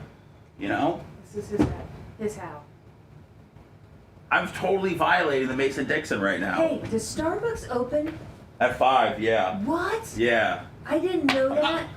Whoa. I'm just saying, with that comes that. Wow. This is like a get off my property. You guys are both bowing up. Like, I'm trying to figure out how to do it. You know, he knows. Yeah, he just has to stand up. Seth, look, when I hit him, his little brain was going 1,000 miles an hour. Yes, what he needed to do next. I like pain, though. And so, you know what? I heard that about you. No, just kidding. I hope we'll talk about Bubba, listen to this seriously. 270 downloads, and we'll have 7 million. Yeah, I know. And I was telling, we need to do something. You and I need to do a podcast. Yeah. Well, I don't. You're so busy. I don't want to hate bother. I don't give a fuck. Let's just Okay. do it. Let's do it. So, I mean, I need to do the 7 millionth download needs to be something like you and her, or something. Just like a real little. Okay. Something special. Let me see what I could put together. Yeah, something special. So I'll get some stuff. Yeah. We can even do it teams. I gotta like do last time. because I have to prep out, my Operation Mutation stuff. I gotta prep out my stuff I do with Brian. Then if I do a solo pod, it's different topics for everybody. So Okay. I can. Get your little wheels going. Oh yeah, I'll get it. I'll get your little it. wiener going. Get your little wiener. I don't know about that. I'm not going to comment on your wiener. I'm sure it's very nice. It's a little bit. It gets going. Hey, man. Serves a purpose, right? That's right. Gets the job done. Look, I got your kid on my text, fucking putting me over more than her dad does. Look at this. You're damn right, cuz. If I need what? I never hear those words from her dad. Every other Thursday when that big ass check of yours clears. Big ass with check! with bonies. And I don't even hear it. I don't never get that. Can I start getting under the table bonuses? No. Okay. Stop. Thank I you. should never even brought up finances. Jesus Christ, I know better. What the fuck, dude? I'm just making smoke.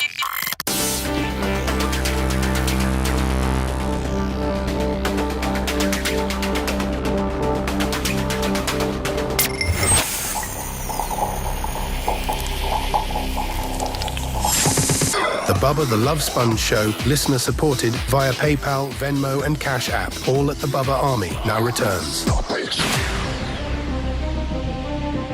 We are we're gonna, like any day now, like today or tomorrow, hit our 7 millionth download for our podcasting world. Wherever you get actually one of the easiest places to be able to listen to our podcasts. Listen, we have a radio show that's also a content show that's distributed through terrestrial radio and Rumble, Twitch, Twitter, Facebook, YouTube, Bubba Army HQ, iHeart, iTunes. There's just several different ways for you to get the 6 to 10 show, and then we do ancillary shows, after shows, some of which are visually seen on all those platforms. And then we do some podcasts that are not seen, but are downloadable and available for you to consume. And we have all different franchises, from Operation Pigmentation to the Ladies of the BRN to Tara. Sometimes does things with Seth, which is usually pretty popular. And so, celebrating our 7 millionth download, I've turned to Seth and said we need to do something special. And Seth is racking his brain and might end up doing a special one-off with Tara for our 7 million download. And Seth, thank you. You're a big reason why we have hit that plateau. Stop it, Bubba. You're right. No, I am. No, thank you. I am, and I've given you full control of that. Yeah, I appreciate. Thank you. God bless. It's a great number to be at. And here's the thing, man. When you left Cox, that's what you wanted to do. And when we have had our couple different stints together, I think that we both have a better understanding on what we want and where we're headed and what makes you happy and what, lights your fire. And you really love to produce podcasts, and you have produced now, well, let's be honest, one of your podcasts idea that has now turned into a really, really pretty big franchise within our podcast world, Operation Pigmentation, is, I don't know if they won, but they're a finalist for Creative Loafing's Best Podcast, which is pretty cool. Absolutely. I mean, that's pretty damn cool. That's huge. I'm so excited for you and Seth, the guys. that's directly on your vision and your relationship you had with two really kick-ass barbers from the south side of St. Pete. They got to be I've not talked to them since their nomination or their finalist Are they just tickled pink? Are they just really, really excited They about are. it? I talked to. I put out a pigmentation yesterday. I talked to them about it. They are still trying to get people to vote for them now. I did have to reiterate that the voting has closed, and that's what. But Rio is trying to gather everybody up now, so Right. I did let them know that it has been decided. But they're ready to go to the Hard Rock, win, lose, or draw, Bubba. Right. We got. I think Rhett has been is a finalist for filmmaker. The show is a finalist for best show. Lummy, none of this could have been available without Warthog and his tireless work and getting this out to the Bubba Army. And let's be honest, the Bubba Army went and tirelessly every day went. I think you could vote one time a day. That's the rules. You could vote one time a day. And I think the Bubba Army did that. And I mean, Ty J is a finalist for best drone operator. Oh yeah. I got Tara's a notification finalist. that I'm a finalist for best CEO. Yeah. Wow. Isn't that crazy? I think Latin Sons are finalists for best barber and best black-owned business. I hope so, because I told the guys that they were finalists for that. But they are. They don't. Bubba, I don't even think. I don't know that they're going to win. I don't even because think the person from Creative Loafing's like, listen, we are only telling the top 3 people that they're finalists because, we would, in the overall scheme of things, we'd like for them to buy a ticket for the event and see if they win. We cannot tell you if, I'm like, come on, just tell me if I won. I won't say nothing. Like, Bubba, the only thing we can tell you are here's the following categories that you're a finalist in. So you're at least 3rd. And, that's all they can say. Oh, by the way, I think I got, I think her name's Emily. Okay. I think I got her on tomorrow at 9:15. She's from Creative Loafing just to talk about the party, the process, now let's not forget the Creative Loafing party's on the 25th at the Hard Rock, but that's also when the newspaper edition of, and it's as soon as the front page will say Best of the Bay, and it's a yearly thing that they come up with. That this is their barp, so to speak. So I'm having her in to promote the event. Let me see. Her name's Leah.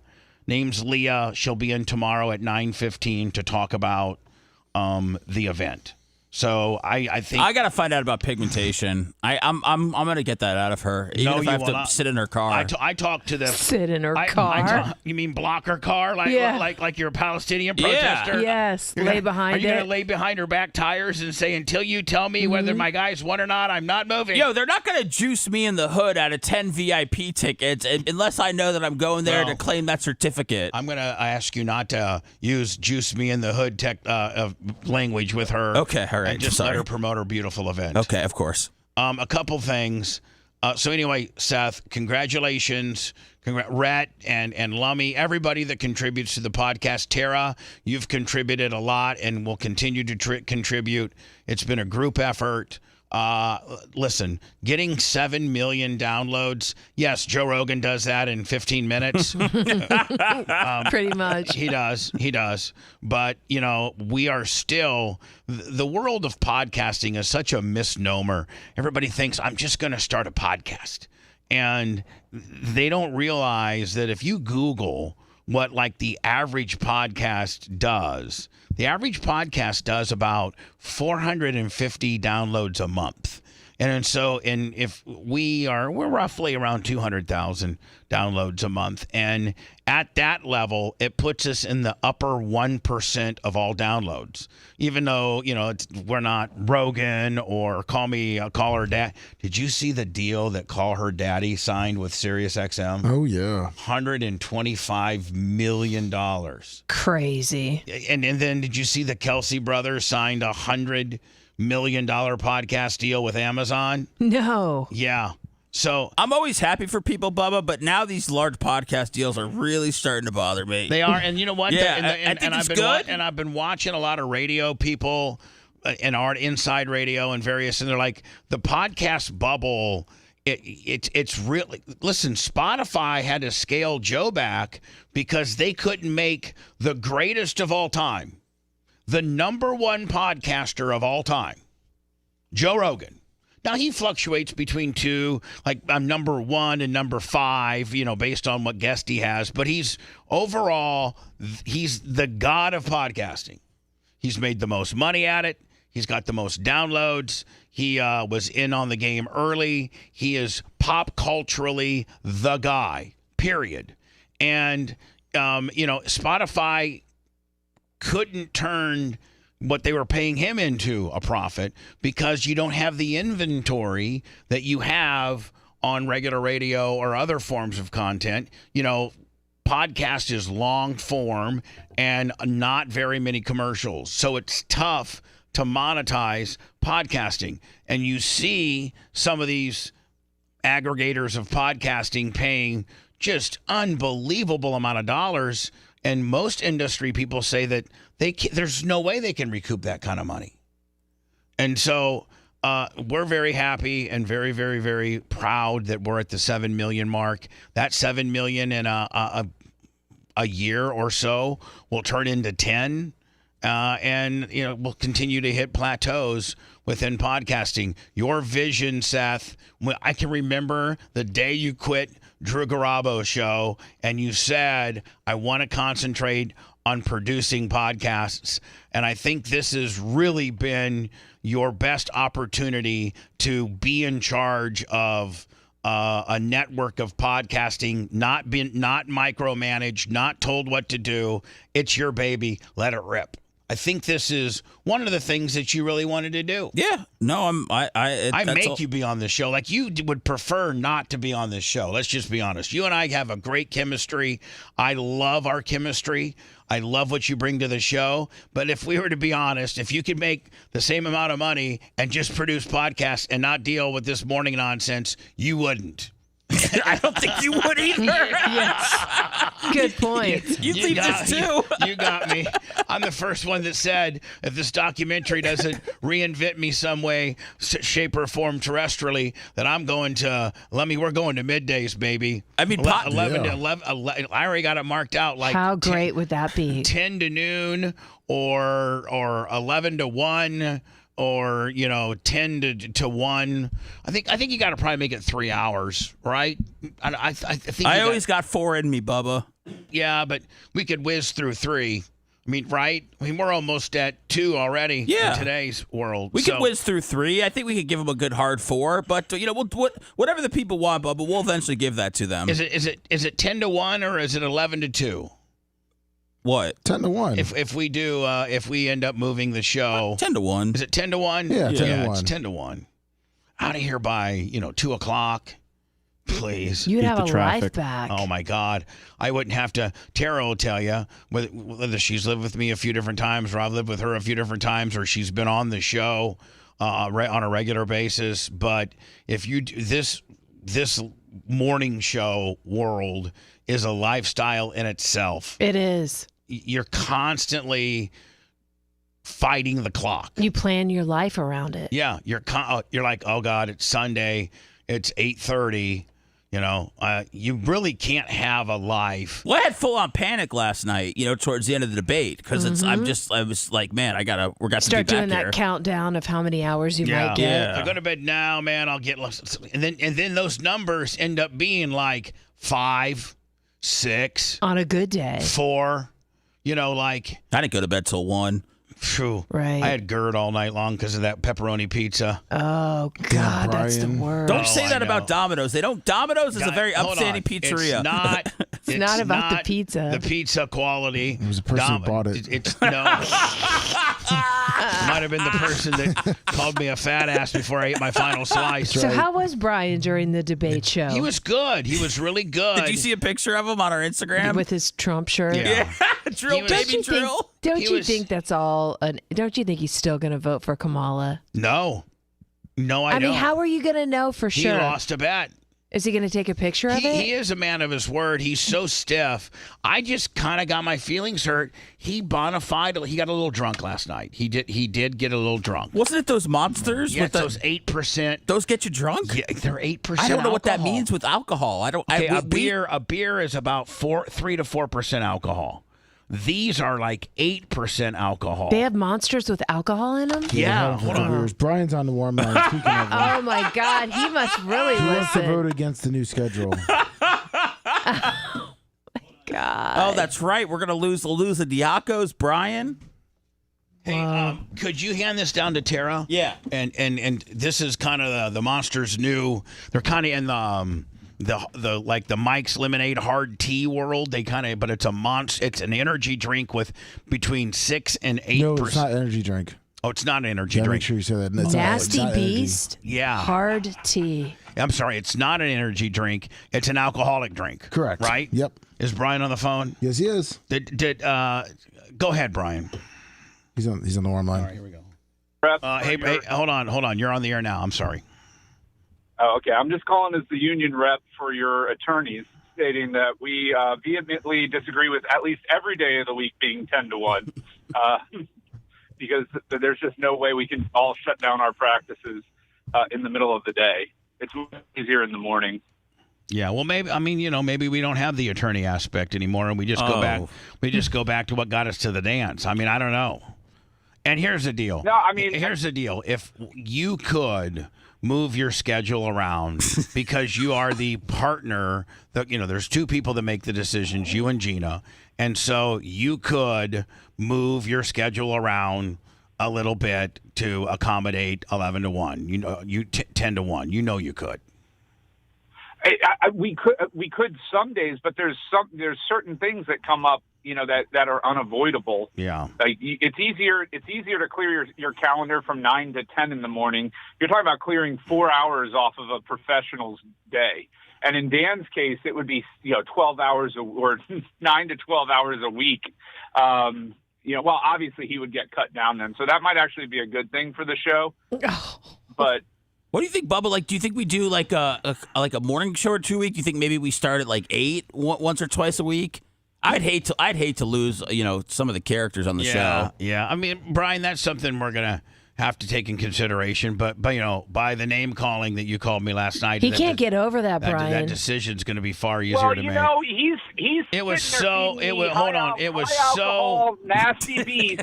He's brought it up 4 times this morning. It really hurt me because it came from. It literally was very organic and it just came right from the hip, and I was just like, what was wow. the context? Tell me exactly what you said, Brian. So we were talking about Chris talking, Christie. Finally, Dr. Dan finally let Lummy talk during the end of the debate. Yeah, about I gotta put a muffler on that too. Dan needs to talk 50% less. Well, he was jacked up for the debate. So all of a sudden Lummy starts going, and then Lummy gets distracted, and he goes, "I'm sorry, I got distracted by the fat ass on my screen." Which and was that wasn't nice to call. Which was Chris Christie. Okay. ABC was talking. So, and I Chris said that's not nice to call Bubba a fat ass, and Bubba freaked out. So Tara, was I out of line? I was out of line. How would if you were having a discussion in your office and one of your major players said that about you? They never would say that. I know. I don't hang with people like that. I would laugh about it and brush it off and realize that it's jokes, Oh, jeez. Then he tries to bring in the show, jokes, So it's okay. I thought he again gave a solid performance last night. I mean, he dressed the part. He brought in props. He wanted to stay on all night. I mean, he bought us pizza. I mean, he was offering to take us to the dollhouse. That was when it got weird. I mean, that's a team player. He brought in some cool chips too. I realized he didn't want to go home last night. I got heat with him with those horrible chips that he brought in. He brought in chips that were like lobster flavored. Yeah. He brought us Japanese Lays. I think that's why I had GERD all night long. I was girding up my lobster Potato chips. Yes. Yeah, with lobster cream. There is a trash can, but they're wrapped up if you want to dig some out. Oh, I'm good, thanks. You gonna call me a fat ass too? Yeah, probably. Come on, B. Brian's one of my attorneys, and I am very grateful for him.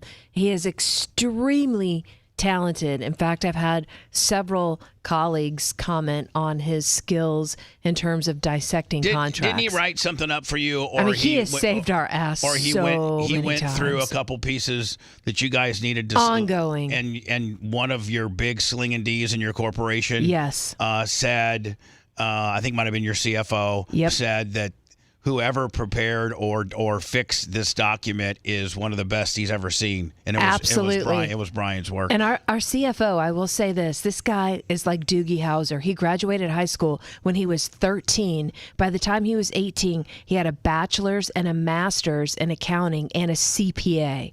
Like, he's like almost Dan level in terms of finance. So this guy's no joke. He's like, 50. Also a capital investor, and when he met Brian, like, he was blown away, and that speaks volumes. Seriously, Brian, I'm trying to give you a sincere compliment, and I really, really mean that. And she doesn't appreciate you making fun of her brother. Well, I do appreciate that, and just to add a little context and color to this, Bubba, about 2 appearances ago that I was on there, started talking about how I had an ugly, flat face. So that hurt your feelings too, didn't it? Well, no, it really didn't. But if we're gonna be intellectually honest, like Bubba likes to say, I'm the host. I'm the boss and the host, though. I'm just saying, I'm the boss and the host. And if I said your face looks like it got hit with a shovel, I'm sorry about that. We shouldn't be making fun of people's looks. I didn't know that you harbored all that ill will for the opportunity to compare me to Chris Christie. But you know what? Hold on. I did accept your apology. Let's move on, because you're going to always continue to be a major part of the show. You're very well liked. You do a very, very good job. And all the heat that I get with you is mostly shtick. Deep down, you and I are close friends personally. I love the hell out of you. You've done just as many nice things for me, legally as you have for my sister. But the chips were a bitch move. But the chips sucked. Yes. If I could just ask one thing is for you not to bring ass-tasting chips in again. Hey, man, the Domino's Pizza catering in was great. You getting drunk on I would love to see Brian drunk. Oh, he was drunk last night. I've never seen him drunk. Brian, you got to admit, you were. I was not drunk. I was just getting a buzz. You were tuned up. You weren't drunk, but you were tuned up a little bit. I have video footage of I got to put up on Instagram of Babyface getting in Dan's Tesla. Babyface was really like pumping up the Tesla. I've got to see all this. Yeah, when I was leaving last night, the Cybertruck, they're bonding over it. I feel bad for Dan, because it's pretty obvious that the Cybertruck hate is really getting to him. And it really is, to the point where there's a point where Steve's got to come in to mitigate the heat. Are you kidding? No, Steve's had to go. Steve's had to get in and tell 4 persons text exchanged. Dan and his 2 brothers and one other guy. These guys all start piling on Dan's, out of nowhere dumpster truck, and Steve had to step in and say enough, stop. No, Dan actually threatened to fight somebody, I heard. That is preposterous. And, at his son's birthday dinner. Yeah. Well, that was over text messages. Down here to wherever he was and threatened to fight the guy. So did you see where Taylor Swift threw her endorsement to Kamala Harris last night? Yeah, that was big. That's a big night for Kamala. I mean, we'll see who has more pull, Hulk Hogan or Taylor Swift. We're screwed. All right, Brian. Appreciate your call. I'm not mad at you. Hey, Bubba, I love you. I'm sorry again. Please move past it. It was my idea to move past it. I'm a nasty person and a terrible human being sometimes. But the rest of the time, I love you. I love you, Brian. Bye, B. Love you, Terry. You're the best. Bye. Taylor Swift, like many of you, Taylor Swift wrote, and Seth, I'm assuming this was late last night. Oh, yeah. Because she watched the debate and then formulated this, this statement. Yes. So this might have been midnight or so, right? No, a lot of people did falsely predict that after the Chiefs won the Super Bowl that her and Travis Kelce were going to, take that time to endorse Joe Biden. So they were a little wrong with their guess of when she would endorse. Like Taylor Swift. Like many of you, I watched the debate tonight, If you haven't already, now is a great time to do your research on the issues at hand and the stances these candidates take on topics that matter to you the most. As a voter, I make sure to watch and read everything I can about the proposed policies and plans for this country. Recently, I was made aware that AI. Speaking of which, I have a whole AI segment to do, and I'm sure you know what I am just trying to do as a nice gesture. And how far advanced AI has become. I'm sure you guys will all clown me. And please don't. Thank you. So anyway, I was made aware of AI of me falsely endorsing Donald Trump's presidential run as I posted and was posted to his site. Donald gets the only person that gets bamboozled more, Lummy, on fake stuff on Twitter is Donald Trump more than me. But it was like pictures of him with her, Bubba. It wasn't just her in a MAGA hat. I don't know if he thought it was real. I just think he thought that it would be nice. Kind of cute. That'd be nice if she did endorse him. Maybe like a little nudge towards her, like liking him or something, right? It really conjured up my fears about AI and the dangers of spreading misinformation. It brought me to the conclusion that I need to be very transparent about my actual plans for this election as a voter.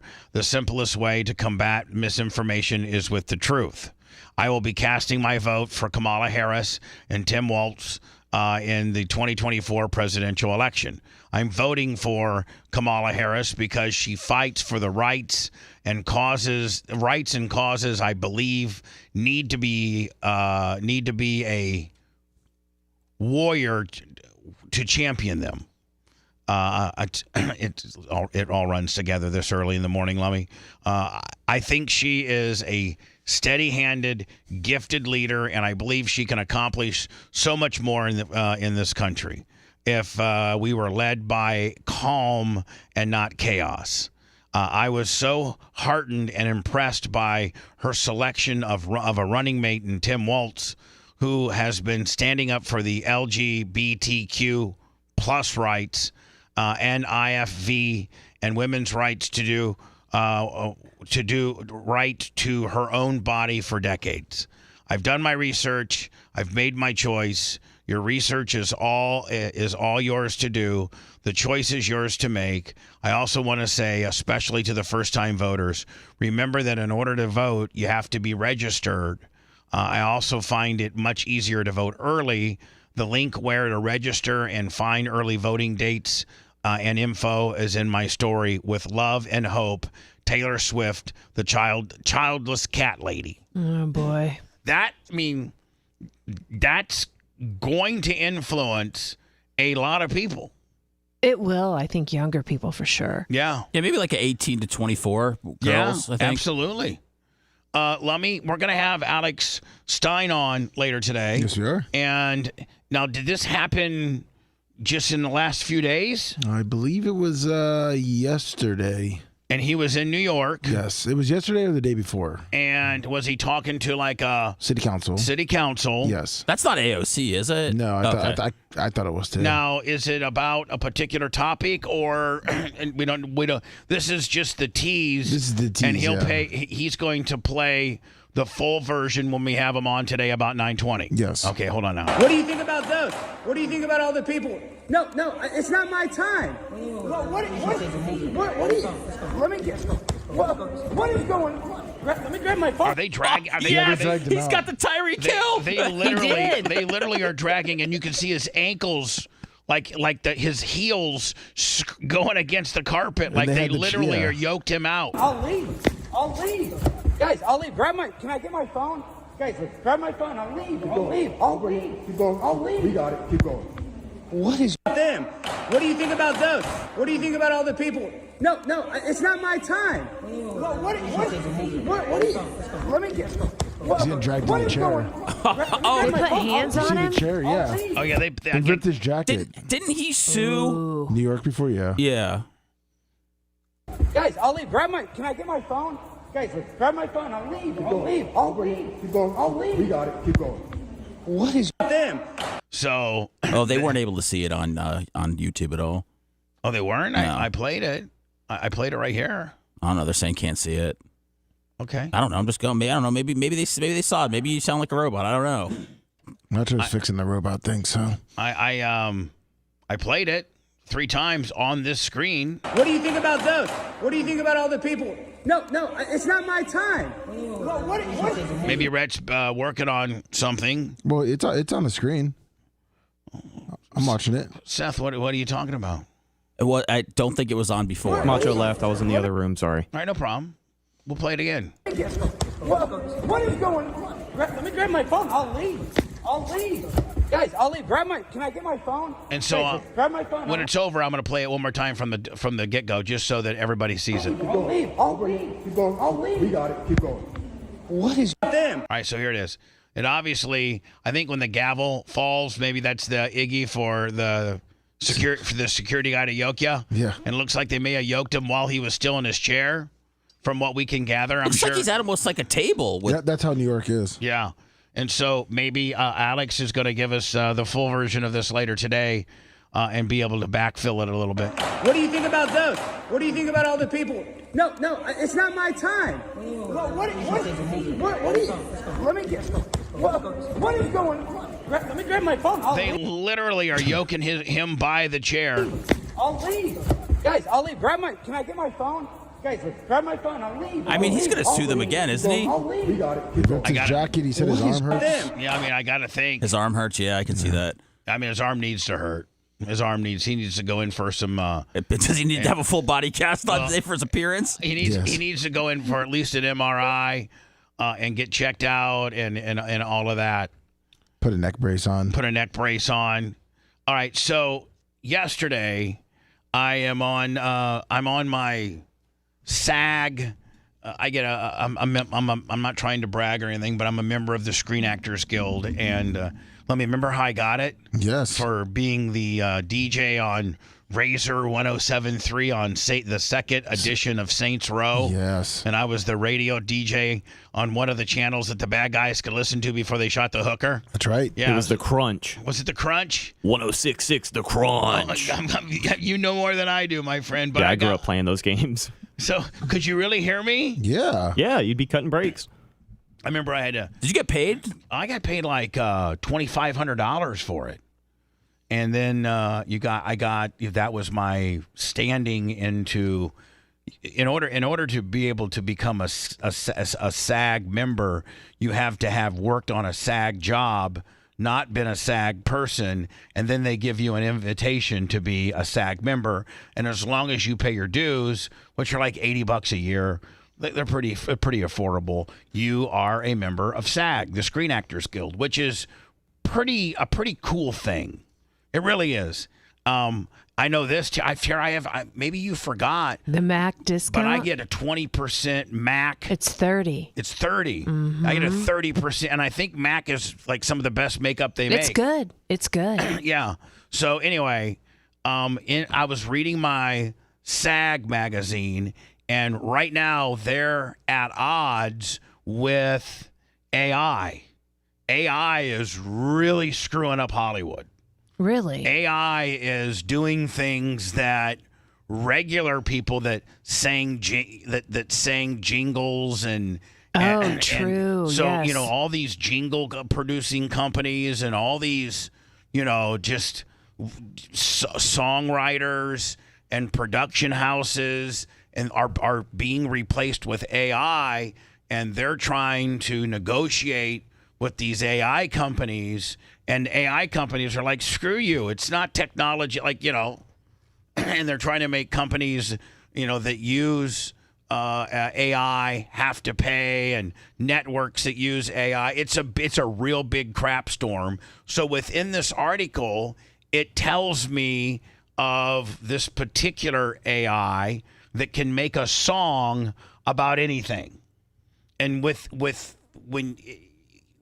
the app, you can pick whether it's a female or a male. You can pick whether it's like rock or whether it's like reggae or rap or, romantic. You can pick the texture, and you type in a topic that you wanted to make a song about, and it literally will write it for you. Will write it for you. Now, it may not be what you would necessarily pick for lyrics, but going off your title, it makes a song about it.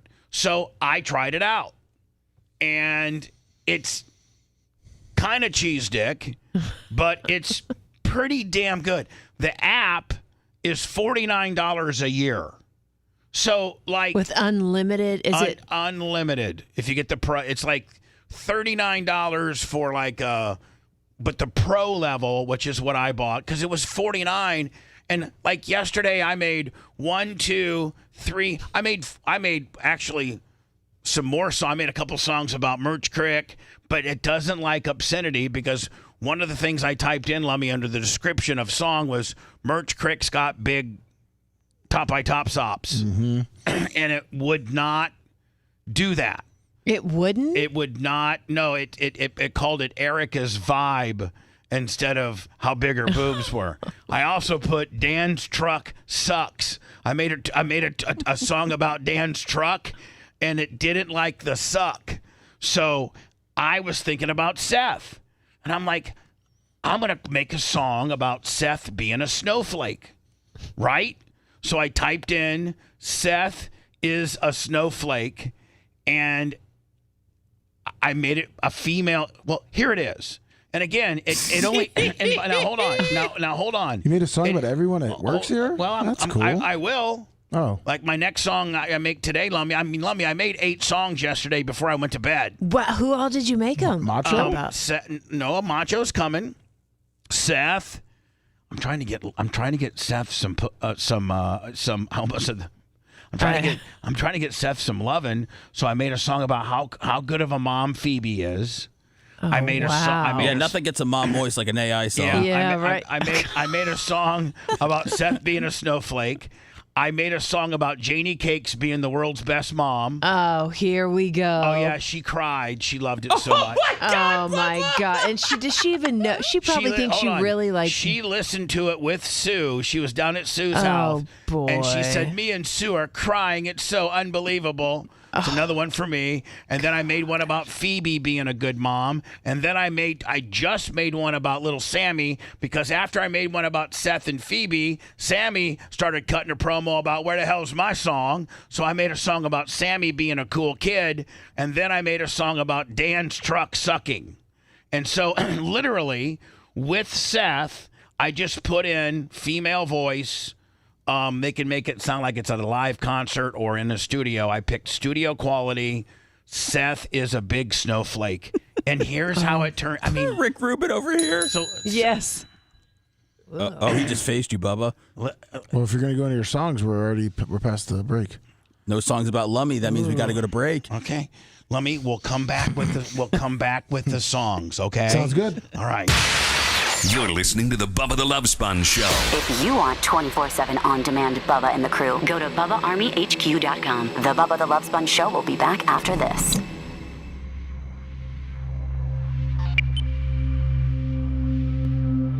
Hundreds of thousands of dollars to write songs. I could literally just fucking... That's Mike Waters' app. Yeah. I love those guys. Sorry, we're not supposed to talk about them. I'm sorry. Get points as a golden child. Was that where you going? About the t-shirt I bought him. Preferred automotive. I call him the golden child because I do all the bullshit and all, doctor's appointments, drama every weekend, cleaning shit.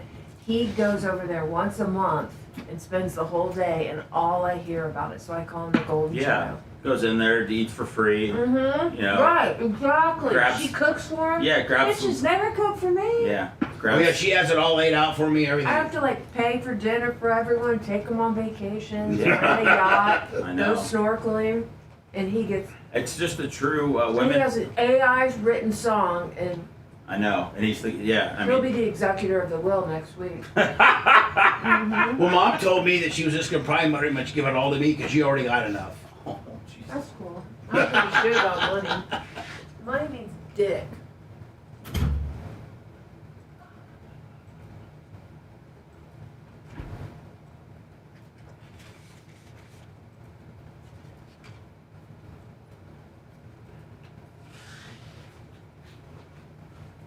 What about me? Yes, sir. How are you doing? I'm doing great. How are you doing, Bubba?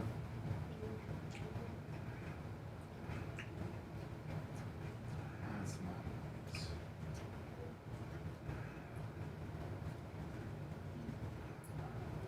Morning, sunny days. What did you get for yesterday's 250?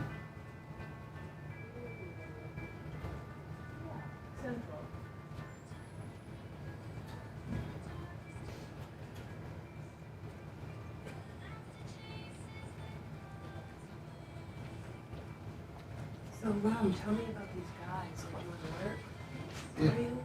They're really good. And they do. Two brothers. They speak English. They learn English. And how did you find it through the show? Old company. Yeah. Online. What do they do for you? Everything. Like accent wise? They do everything. Everything except for I'm not sure. like strong, like weird wiring. Really? Yeah. I mean, that's really the only thing they say. Have you done design stuff? Like, I'm gonna do something like a wall like that. Hey, Lummy. Yes, sir. Could you tell Rat that I just sent him another song? Okay. I just saw him walk outside. What's up, me? Rat. Okay. I just sent him one more song if he could put up. Yeah, they do that. I just literally wrote a song about Tara just now. Hey, make sure you guys check out Pigmentation. It was a good episode Well, yesterday. make sure you promote that, okay? Okay. All right. Real good episode, I thought. Yeah, that's like one of their. Covered Tyreek Hill, Kendrick Lamar, I mean, they look like Haitians eating animals, I mean, they drove my dad's Rio's house. relationship he was in. What up, Longer? My dad's house. They do it. So, they were there. Do your parents live right on the water? Across the street. Nice. How, Holy can you moly. introduce me to them? No, if you want to send Gary's the younger brother. They speak English? Wait. What up, Brian? From, let's go. Fuck the West Coast and these late night debates, man. Fuck it, dude. They just say fuck the East Coast. Now his brother Jake. What up, Man and Crusher? We got shit to do today. Just started listening to Bubba. Be up till Now fucking he's a 11. fan. So they won't like rip me off or anything. Fuck you, Frank. Work for, I hooked him up with Macho too. Let California watch their shit at 3 p.m. Fuckers. They're gonna work on my dad's plaza. Hey, Seth, you seem to be harboring a lot of. I don't like the late stuff, Bubba. I don't. And the whole they do it for the West Coast, and the West Coast is all left anyway. So just put the debate on in the swing states. And don't give me this Arizona shit either. Yeah, they clean up after themselves. But they went to, Nice. $2 million job. I'm sorry. I'm sorry, guys. They're not. Thank you, Brian. I appreciate it, man. I thought it was a good one. They're also. Thank you, Steven. What's up, Grouper? They're also gonna charge a fair price. Good. Yeah. So, Not gonna rip you off. Yeah, because I'm just finding people that. that's what's. I mean, like, if you want to, like, somewhat be informed about the country, you got to pay for it the next day.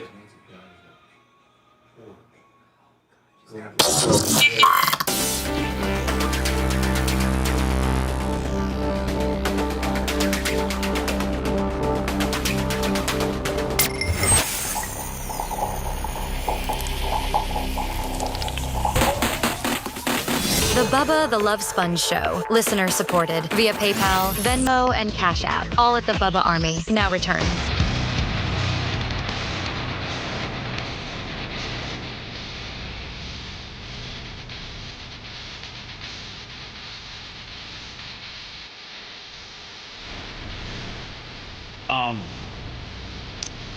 And Lummy, we're gonna go into my new app that I found, AI, that you can literally. No, I'm not gonna tell people the app. No, I'm not saying that. I'm not gonna tell people that because this is my little honey hole that I found. Well, we've already been getting them for a couple of months, but we don't because Because what, Lummy? Because people that have submitting songs, they're always the same kind of thing.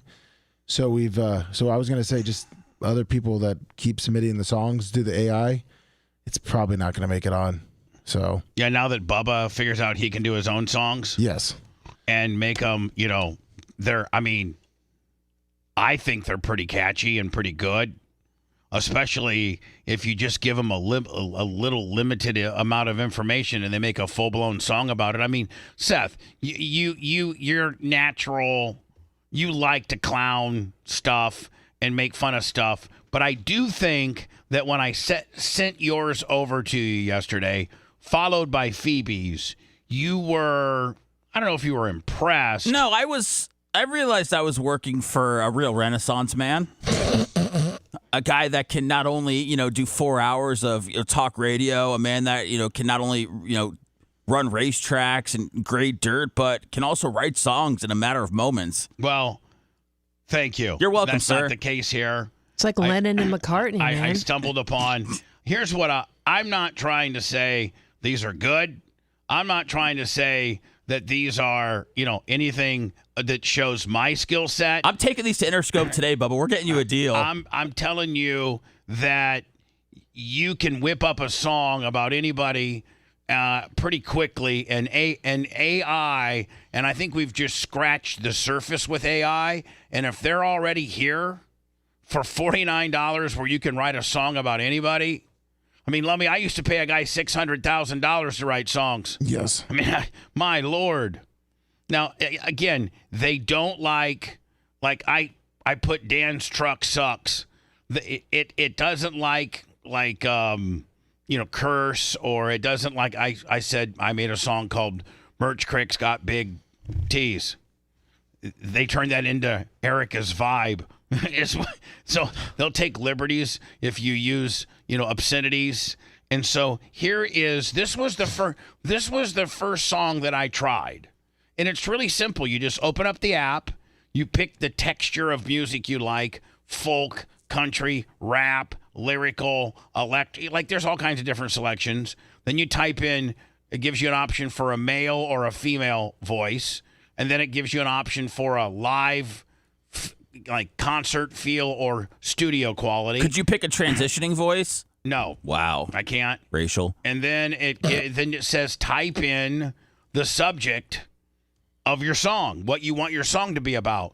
So I typed in, just trying this thing out, Seth is a snowflake. I wanted to write a song about Seth being a snowflake. Lummy, I'm not going to put the screenshot over where everybody can, because you can see the name of the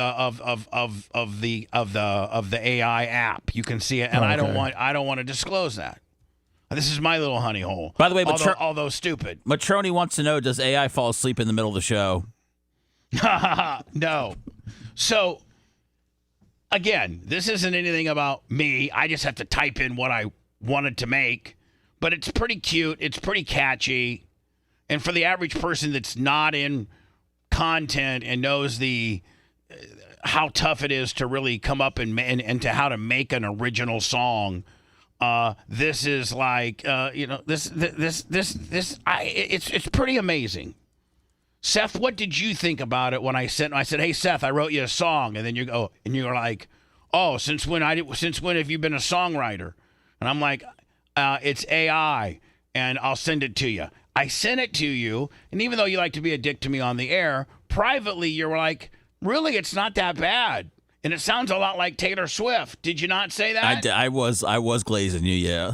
Oh, so hold on, you were glazing me? Yeah, but that means a good glaze. There's not a bad glaze. Right. They're only good glazings. So, Lummy, this is my first attempt, and I think this AI does a pretty damn good job.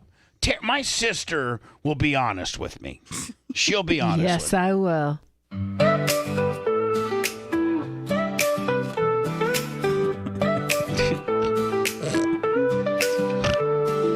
Seth steps out in the winter chill with a heart so bold he's got a will. With snowflakes falling all around, he dips through the city, never backs down. Oh, he shines in white, a unique. It does sound like Sounds Taylor just Swift. like Taylor Swift. Yeah, I mean, it really does. Seth should have a bone just on the fact that it's Swifty-like.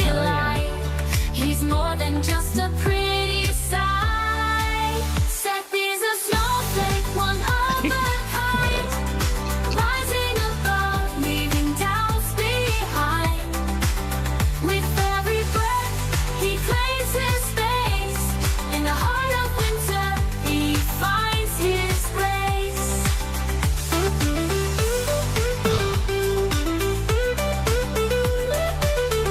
should I stop and save the embarrassment, or do you want to hear the second lyric?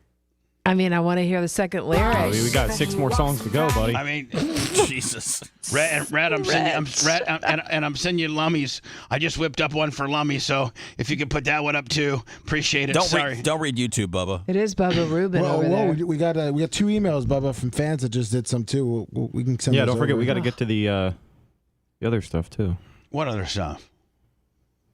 I thought we had nothing. Never mind. No, tell me. No, it's okay. We got too many songs. No, stop. I got to the clickbait. What else do I got to get to? Maybe I'm forgetting something. No, you're good. Stop. Tell Lummy to tell me. Embracing the cold, won't run or hide. It's fake the All right, I won't make no more songs. If everybody's gonna make fun of it, everybody's gonna make I fun want of to it. hear it. No. I don't know what they're talking about. I want to hear it. I want to hear the second lyric. Seth's like, oh my God, everybody's clowning me. No, I just said don't read it, man. I'm just saying, if everybody's clowning me, then I ain't doing it. They're not. They're pumping you up, but I don't want you to get a big head. No one's clowning you. I don't see it for real. No, you're lying. No, I'm not. Story untold, that spirit glows, no fear, just gold. In a world of gray, he's a vibrant ray. Every step he takes, he's here to stay. Seth is a snowflake, one of a kind, rising above. All right, so enough of that one. Dude, that's a banger, Bubba. That's Don't a be banger. Come on, man. You're like that guy Murdered it. You're like that guy that molested NSYNC. Like you're a talented music man. Trying to call him. What's his No, name? you did not. Was it Perlman? Compare him to Lou Pearlman. I think more like Bubba Rubin, like Rick Rubin. So hold on. Throw in some rap. I did send this to Mom, Oh, and she started God. crying, and she's like, "Oh my God, I can't believe it." Sucker. Let me hear it. All right, Janie Cakes is Here the we best go. mom ever. All right. Grow up. Well, hold on. See, I'm not even gonna play. Come it on. now. Come on. No, I'm saying this because you're the golden child. Go ahead. Janie Cakes, you light up my days. See, like if you are me and you got an older mom, Oh, and this is a little corny. Yes, it's very corny. You could murder 10 children today and she would still be talking about this song. Yeah, I'm just saying, like, I know my place. I'm not trying to. I know that, oh man, the various forums are going to kill me, and Bubba discovered AI and he's writing stupid ass songs. I'm not writing these songs to be able to play ever again. I'm just giving you an example of this. I think AI has come a long way. Who would have ever even fathomed that you could do anything like this? And this is more of like a gimmick deal that you would do for somebody's birthday or something like that. Yes. We're dancing. I mean, I did do one that Phoebe's the best mom in the world. Seth said Phoebe popped on it, and he might get ass off it later today. I'm mounting her whether she wants it or not. Oh my God. Janie Cakes, you light up my days. Your laughter and love in so many ways. With every hug and every cheer. Lummy, are they killing me? Just Well, Lummy, yes. put your 3 fingers up. And be honest, are they killing me on YouTube? Because I will just abandon. No, they're not. I swear. 3 fingers are up. I swear to God. It's a 50-50. But like I said, when I said, please, fans, do not send in songs because we've been getting them for a while. I'm getting a bunch of songs now on AI. All right, so we're not accepting any songs. Thank you. I sent you one if you wanted to hear one. This is from a song maker named guy Jake. who's been doing this for a really long time. You make the world bright. I hold you dear. By the way, Mom started crying yesterday. She texted me about You're it. my hero, always close by. Janie Cakes, you're the best mom around. In your warm arms, I've truly found. All right, so Sarah's tearing up. There's JD Cakes'. It's busting up my heart a little bit. So did you write all the lyrics, Bubba, or you just put in the title and it did the rest of the work for you? See, that's what you guys don't understand. That's what's so cool about it. When are you going to write one about me? I did. Oh. Hopefully it was like rap or rock or something cool and not that little bubblegum pop. I don't know what I picked for you.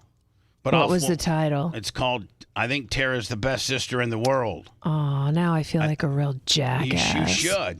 You really should. See, this is kind of a... What do we got here, Bubba? Here we go. Suge Knight, I should say. P. Clem.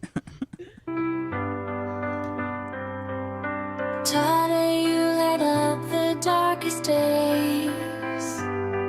Your laughter I changes. mean, we'll play at your funeral if you want me to. Kisses the clouds away. In every moment, you're my guiding star. With you by my side, I know we'll go far. No, that's true. That's a shoot. What? I mean, that's a Who shoot. is this about? You. Oh, it is? It said Tara. Oh, I thought. Couldn't really hear it, but yeah, it's a Tara. Hold on. Sister, friend, you're my heart's embrace. Oh, Tara, you're the best sister in the world. With you, every dream is ready to unfurl.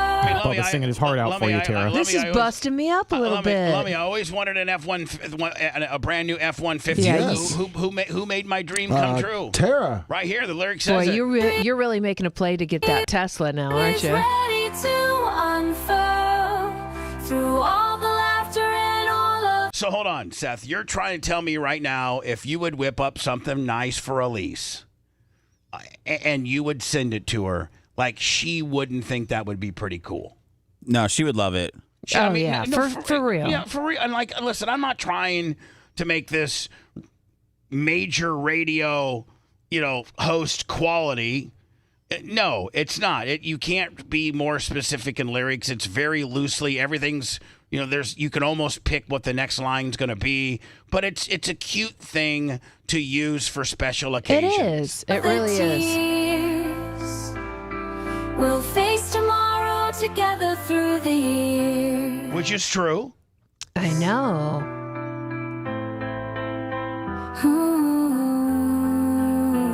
And again, all of this isn't Taylor Swift.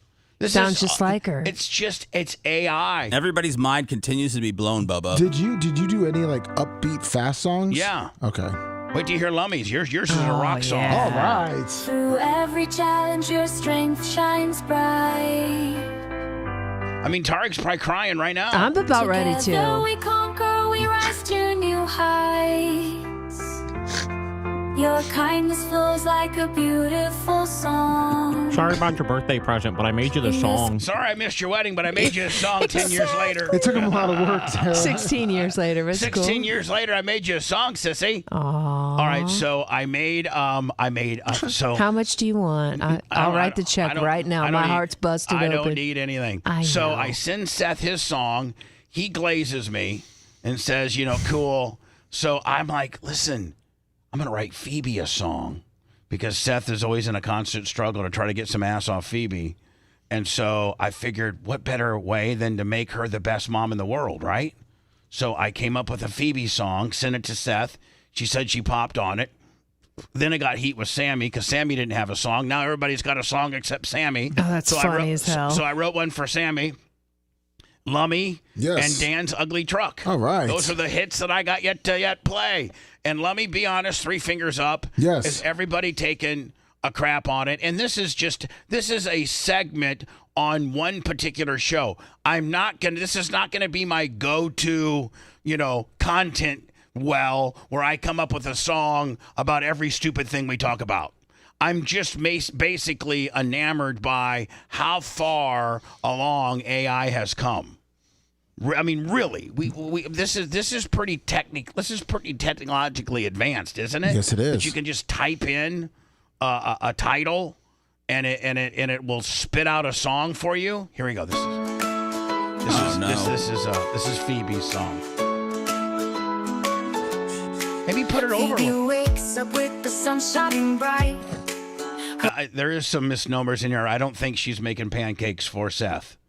I don't think that's in the cards. Her hugs and kisses make everything feel right. I don't think she's making her panties wet. I don't think that she gives him hugs and kisses in the morning either. She's the laughter in the house, the love in our hearts. With her by our side, it's a brand new start. Moments together we cherish each day.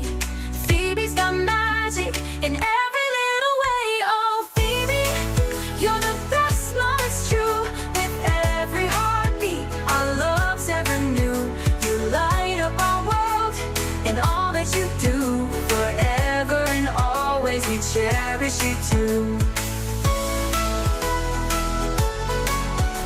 just going to go to the second verse, and then we'll quit. I'm falling in love all over again, Bubba. You're going to renew your vows. If you had this on a boombox with some rose petals and some lube, you'd be getting crazy today. Oh, just give me some coconut oil and a fleshlight. Bedtime stories. She fills our lives with memories and glory. She hates me. My next song is going to be Phoebe Hates Her Husband. To a rap song. Yeah, Phoebe hates her husband. Esther, a treasure to hold. Phoebe is the warmth, more precious than gold. There you go. So that's Phoebe's. All right, if you don't get laid tonight, Seth, there is no God. So now Seth, I'll update you. I'm truly, kissing your family's ass. I don't think you've heard Sammy's yet, have you? No, I sent it to her though. She liked it. Now Sammy was full hot because Dad's got a song, Mom's got a song. Where the hell's my song? Sammy's a badass. Sammy's a badass, and she's always keeping score, trying to keep up with the McCoys. Love her. Dad, you got this and that. Mom, you got. Where's my song? So what's Uncle Bubba do? I make Sammy a song. Now, why get credit in Sammy World for having conjured up this song? Oh, yeah, okay, yeah, all right, big time. But I made Sammy's a little more a little more uplifting. Yeah, you're showing how diverse you are. All right. Samantha walks in, lights up the room with her laughter and style. She banishes gloom. Always got a smile. By the way, the song is titled "Samantha is the coolest kid ever." Okay, that's the lyrics you're looking for. She's the center of fun, coolest kid around. You don't think that she's playing this for her friends at school? Big time, exactly. Bubba. Yeah, you're right. She's the most popular person in Hell second grade yeah. today. I guarantee you. Brighter than the sun, she's got that spark everyone can see. Samantha's the star where we all wanna be. Oh, Samantha, you're our shining star. From school to the bar, you raise the bar with joy in our heart. I think she's going to the bar. Yeah. We'll follow your lead. Every day with you is all that we need. All right, let's break. Let's see here. We go to, So high there you go. tricks. She with her skateboard tricks.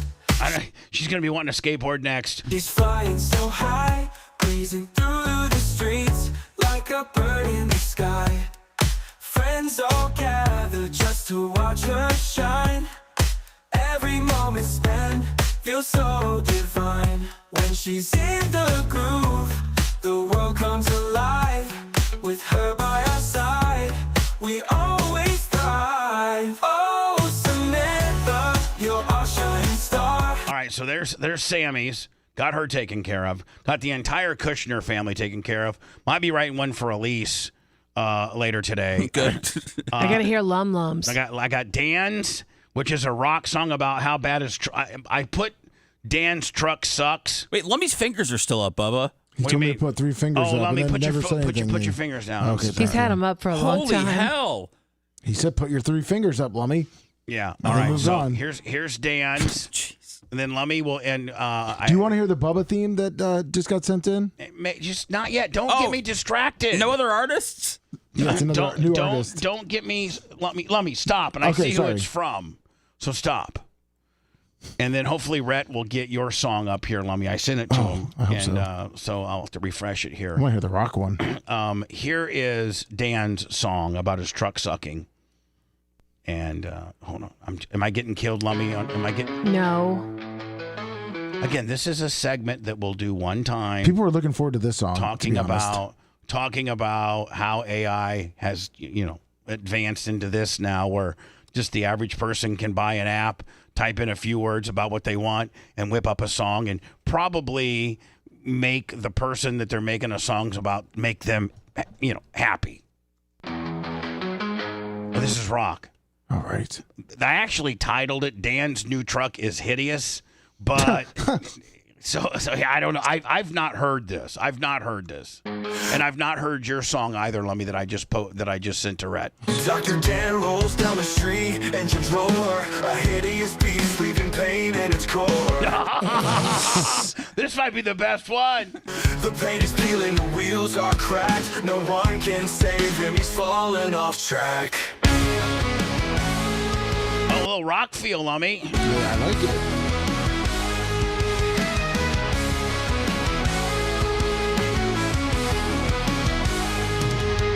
A monster in disguise, so hard to see. Dr. Dan's new drug, a symbol of loss. Cruising for sorrow, he's playing the cause. Hiding behind steel, his heart's worn and torn. In the deafening silence, a new soul is born. Bubba, I think you should probably stick to rock. Yeah, rock is pretty good. I think, That might be your strong suit. They got country too, I think. Do they? Yeah, I think so. Did we get your song up yet, Lummy? Okay, here's the Lummy song. Let me. Then we have to go to words, and then everybody can clown me that Bubba's got a new little thing, and the Bubba show's so pathetic. They got to play AI songs. I can just see it now. This is a segment within my program, the show. I'll never do it again. I don't know. A couple of people have said we should put it for the best ofs during Thanksgiving. I think they're Well, they did say it. Lummy, this is you. All right. Nobody can produce better than Lummy. All right. That's what the title is. And then we're going right into words. Any title suggestions you may have, let me know. I'll make a song. I mean, Red is the best. Red is the best filmmaker. Macho's the best wire-upper. I mean, it's endless. He's in the booth, flipping beats on the track. When he drops that heat, ain't nobody looking back. Every sound so sick, it's a vibe you can feel. Elevating the game, man, it flows like a wheel. Lummy's got the magic, can you feel that spark? Oh. Yes. This is the one. Ashley's got her panties off already. This is the one. Oh, she does. Nobody can produce better than Lummy. Oh, he's the king of the beats, making waves like a pro. Feel the rhythm, it's electric. Let's go. Yeah, Seth, I think the rock stuff's way better. Yeah, way better than the Taylor Swift stuff. Yeah, you found yourself. Step into the spotlight, let the whole world know. Maybe I could do like Rhett is a filthy ginger, or something like that. Yeah. Late nights in the studio, grinding for the thrill. With the vision so clear, he's climbing up that hill. Bass so heavy, it's moving your soul. When Lummy's on the rise, it's a party, let it roll. Can nobody test him? He's running this show. Lummy, nobody can test you, bitch. You're running the show. Nobody. I actually think Lummy's is pretty damn good. It is. To be honest Late with night you. in the studio. He's the king of the beats, make your waves like a pro. Feel the rhythm, it's electric. Let's go, let's go. Step into the spotlight, let the whole world know. And they even got Lummy like that, like for an AI. To not call him Loomy? Yeah, exactly. Yeah, They got it. Lummy's the name, remember this sound in the game for the win, yeah, he's holding it down. Lummy's the name, remember this sound in the game. Lummy's the name, and you better remember That's this your sound. new walkout song. Yeah. That's right. Lummy, you got a new walkout song for your wrestling deal now. Lummy's the name. Win, yeah, he's holding it down. Yeah, The Rock is way better than the folksy Taylor Swift deal.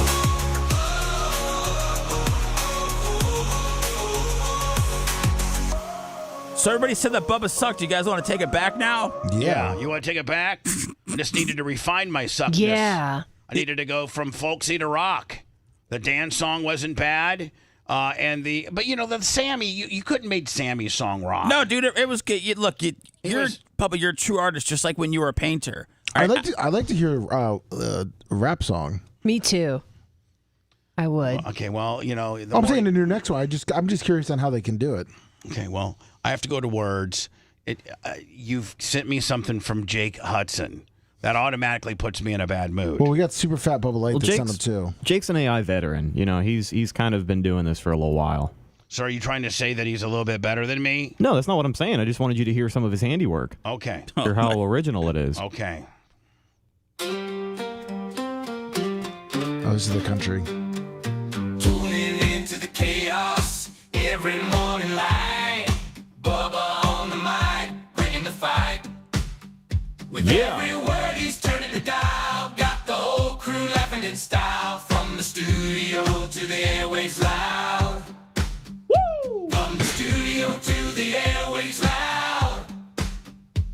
Bubba's voice is making the crowd proud with a mix of madness and some crazy fun. Which just goes to show you that any dolt can do this. Any dolt can do this. I'm not. There was any debate about that. I'm not very special. You guys can let the clowning begin. No, I actually liked my song. I thought your song was good. Janie Lummies was the best. Janie Cakes was a good song. I love your early work, Bubba. Well, you know what? You were my very first song. Well, besides Erica's got big tits. They didn't. She got a vibe. Yeah, they called it Erica's vibe. Not Erica's got big T's. God, we're going to have 47 songs by the time the show starts tomorrow. If you love that segment, then check out BubbaArmyHQ.com and do a deep dive on past shows. The Bubba the Love Sponge Show will be right back.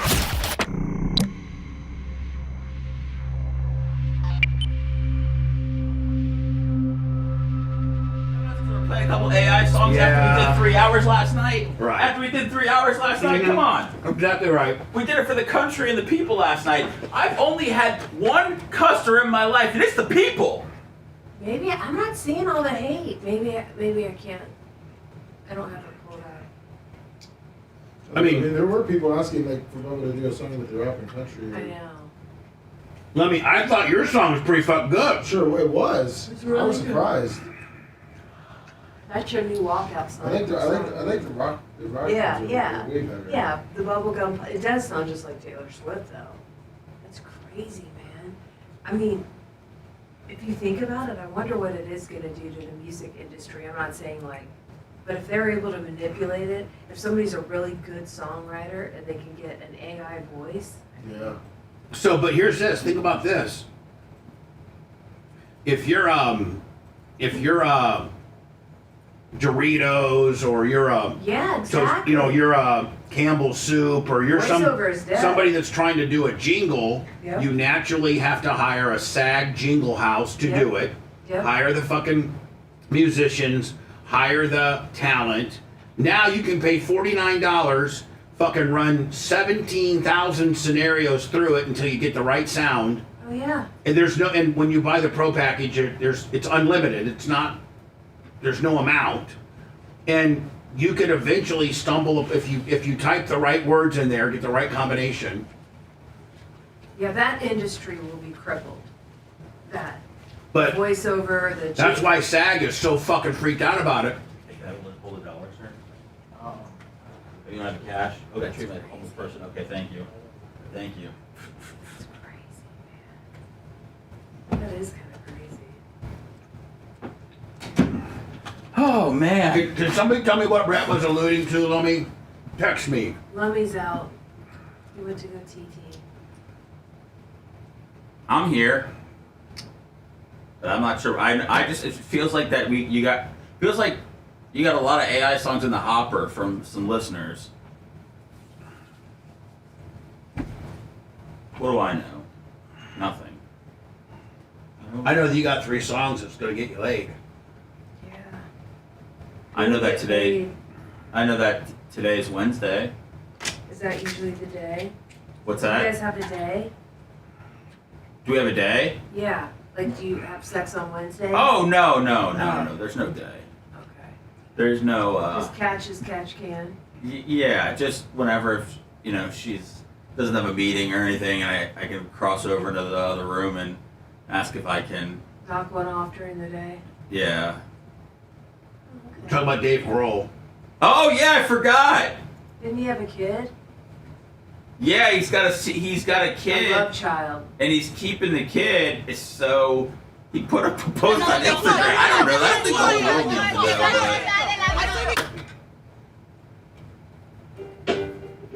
But how is your family gonna let you ride out with another kid, man? Yeah, talking about that. That's like some Game of Thrones I shit. just read a headline. I don't know anything about it. What, Dave Grohl? Yeah, I'm gonna read So it. this is pickleball? It's basically tennis for babies, but for adults. It should be called wiffle tennis. Pickle! Yeah. Oh. These guys are intense. We got nothing to worry about. With E-Trade from Morgan Stanley, we're ready for whatever gets served up. Dude, you gotta work on your trash talk. I'd rather work on saving for retirement. Or college. What up, Gary? Schools. That's a pretty good burn, man. Got him. Game. Thanks for coming to our clinic. First one's free. Why would he post that online?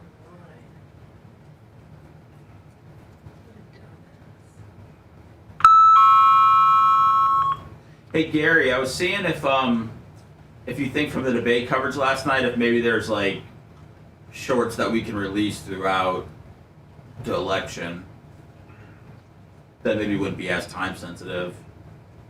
Kind of stretch that out as much as we can. I was just thinking, I don't know. What's up, Fat Pig? What's up, Rubs?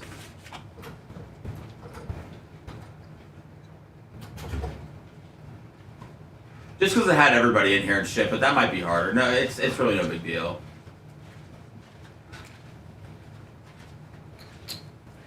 Hey Tina, good morning. Holy moly, man. This should be Friday today. Why does this country love Tuesday so much?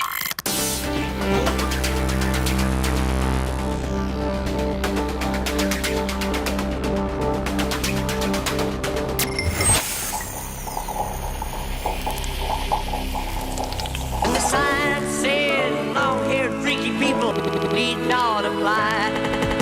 The Bubba the Love Sponge Show, listener supported via PayPal, Venmo, and Cash App, all at the Bubba Army, now returns. Need not apply.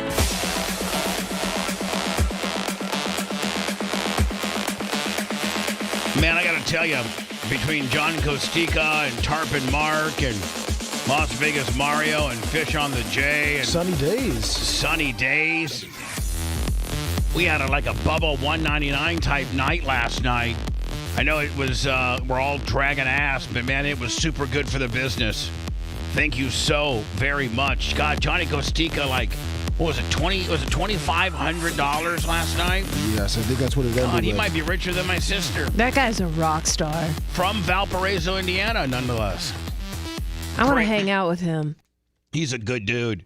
And I had lunch, but we all had me, Mary Lou, Larry, Merch Crick, John Costica, had lunch at Warsaw Bob Evans when I was visiting. That's Bubba on brand. Tara Very on brand for Tara you. will tell you there's not a lot of selection in Warsaw, Indiana. Yeah, very And limited. The other breakfast I had was with my friend Lance Perry, who's my age and is so successful and so rich that he's been retired for 5 years. Good for him. Because he got a... Who did Dane Miller own? Biomet. He got Lance Perry went to Purdue and got an engineering degree. Yay. Lance Perry then went on, Tara, I think, to get his master's. Go Boilers. In engineering at Purdue. Mm-hmm.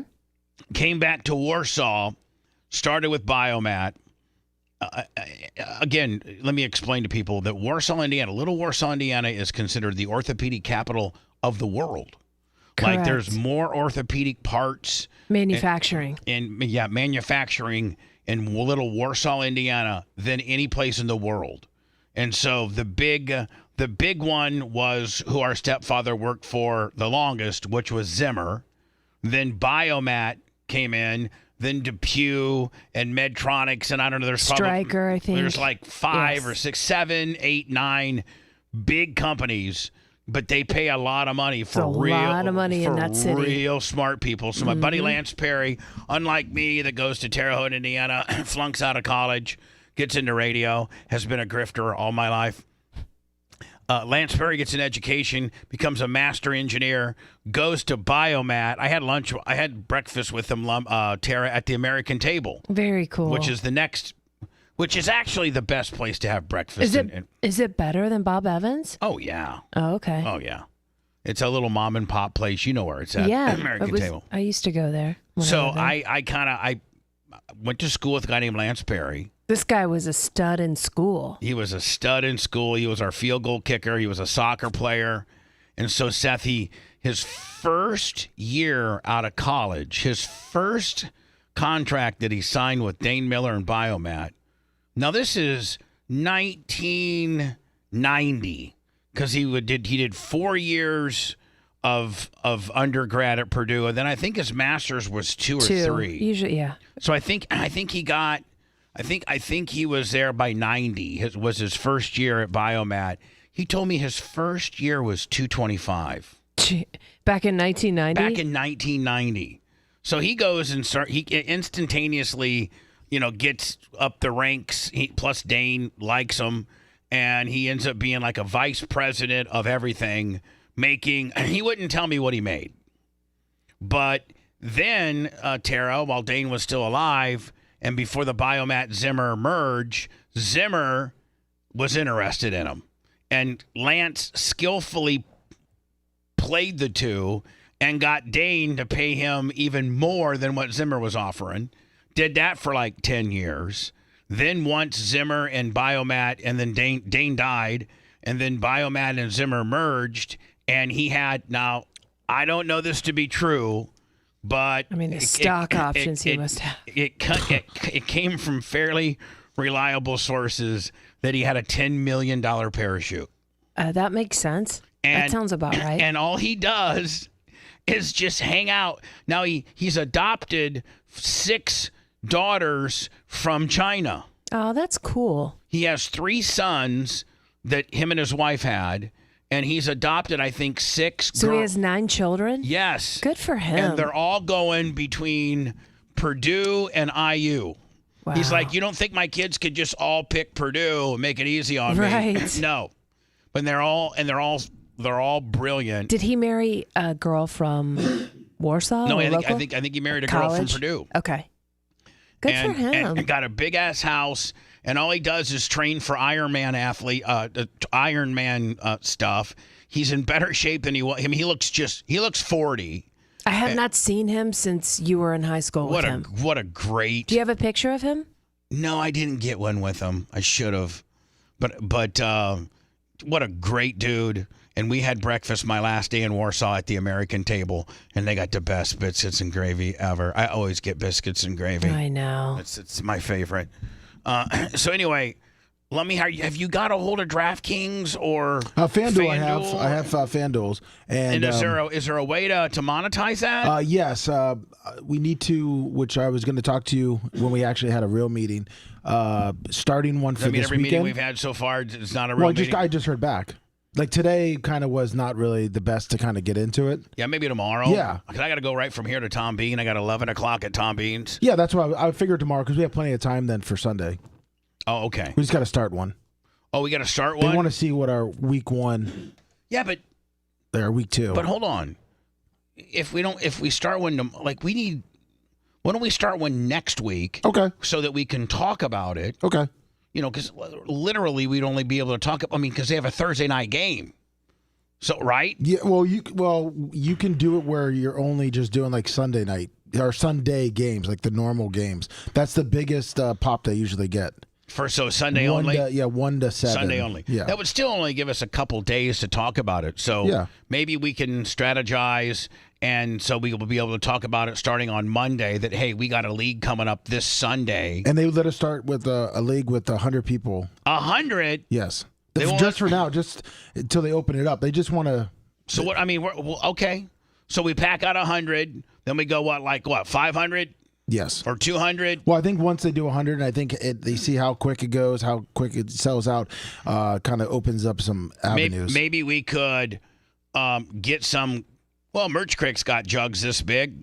Maybe we could have her promote is it going to be on DraftKings or FanDuel? Right now, FanDuel's the one to respond. All right, and maybe we could get Merch Crick with her big jugs and no bra, or maybe Maria Guatemala or somebody or not a fan. We got a lot of. This chick did not do good on her bets.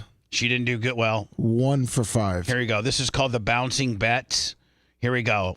Happy Tuesday, y'all. It is time for the Walking Bets with DraftKings, and we are back to baseball today. My first true love in life. This first play might have you guys scratching your heads a little bit. We're going to go with the Nationals on the run line against the Braves. Awesome. I know Atlanta's just 1 game out of that last NL. Which just goes to show you, man, people aren't even listening to her bets because her bets are stupid. Yeah, I did. She's horrible. But those jugs, those knockers, my God, they're screaming at me. She's gone super viral, and I started seeing she started popping up. I don't know. I think somebody called her out for that they stole that she stole their walking bets bit. I guess all the people that do bets, somebody does this thing where they walk, and then she was just on Stein, and she said that she didn't know that people watched her for her jugs and that she was just being herself. Oh, come on. Right. She really said that. Yeah. That's why she wears a top like this, That's right? I think Stein was like, come on, we're not. Wear a turtleneck then, okay? Yeah. Right. Wild card spot, but I like the Nationals today. In their last 10 matchups against the Braves, they're 6-4. They've also won 5 out of their last 6 matchups as underdogs against the Braves. Man, those Is she things from Michigan? I don't know, but they're jumping, are they They not? sure are. God. After coming off of a road loss. Now, Tara, is she specifically bouncing, walking a Yes. certain way in order to make your boobs do that? They've got Mackenzie Gore on the bump today. He has been stellar this season against the Braves. 2-0 with a 1.65 ERA. Look at the underlying metrics of these two offenses, too. The Nationals actually have a better batting average than Atlanta.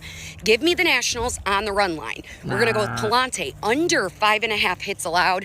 Red Sox, first 5 Are on those real? Yeah. Yes. Yes. So, Those are not. Those are not. They look Doctor. like it. They're Yeah. real. They're not only they're real, but I bet you there's been a couple kids that are nursed off of them. money line. Mariners money line, and Lopez under 7.5 strikeouts. Be sure to check out the DraftKings Oh, she Sportsbook lost app. that one. Go place the walking bets right now. And remember, all odds are always subject to change. 0 for 5 on her then. 0 for 5, which just goes to show you everybody's looking at her jugs, right? Yeah. Of course. Seth sent this to me, and This is crazy. Dave Grohl, who is the part of the Foo Fighters, is he not? Lead singer. I'd say he's rock royalty at this point. Oh no, absolutely. Yeah, rock Nirvana. Royalty. Absolutely rock royalty. Probably, arguably, one of the top 10 rock musicians ever in the world. Yeah. I mean, with his body of work, with regards to Foo Fighters and Nirvana. I mean, please. So I don't know how a guy pulls. Even if you're David Grohl, I don't know how you pull this off. Well, I also don't know what people said. He announced this like it was a waiver wire transaction in football. He said, Kind of did. I've recently become the father of a new baby daughter, born outside my marriage. So is it like a groupie? Yeah, or of like somebody other than his wife. Yes. Right. I plan to be a loving and supportive parent to her. I love my wife and my children, and I'm doing everything I can to regain their trust and earn their forgiveness. Sounds like you didn't have a prenup to me. What an idiot. We're grateful for your consideration towards all the children involved as we move forward. She gone. His wife. I would be like, next time. It sounds like she's. I mean, it sounds like she's staying. Well, didn't Tom Brady and Giselle kind of have that a little bit? Oh, he hooked up with Bridget Moynihan? He was with Bridget Moynihan, and they had been dating for a while. And right when they broke up, she found out she was pregnant. All right, so this wasn't. So it wasn't a cheating deal. No, this was no. The girl that I was seeing before you. The last time we were together, I didn't pull out. And it was literally, I think they had broken up. They had been broken up for about a month, and that's when she found out she was pregnant. Do you think he wanted to get this lady? I don't know. I don't call her a groupie, but do you think he got her pregnant on purpose? No. Why? I mean, what are you doing then? I mean, what do you? If he's, it's he's one thing. he's getting some side ass. It's one thing to cheat, though, Bubba, but it's another thing to like be completely reckless. Well, he fell for the honeypot where the woman's like, "Oh, don't worry, I have endometriosis. I can't get pregnant, or I am on the pill." He believed he was getting some side ass. He trusted the wrong person. And here's the deal: he's getting some side ass. Got her knocked. Yeah. Then he probably went to therapy or some kind of counselor or talked to his Tom Bean or his Tara or something like that. And they're like, listen, do you still love your wife? Yes. I love her more than anything.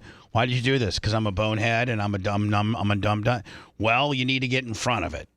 And so you're just going to have to lay it out on the line, beg for your wife not to leave you and your children. And you might, listen.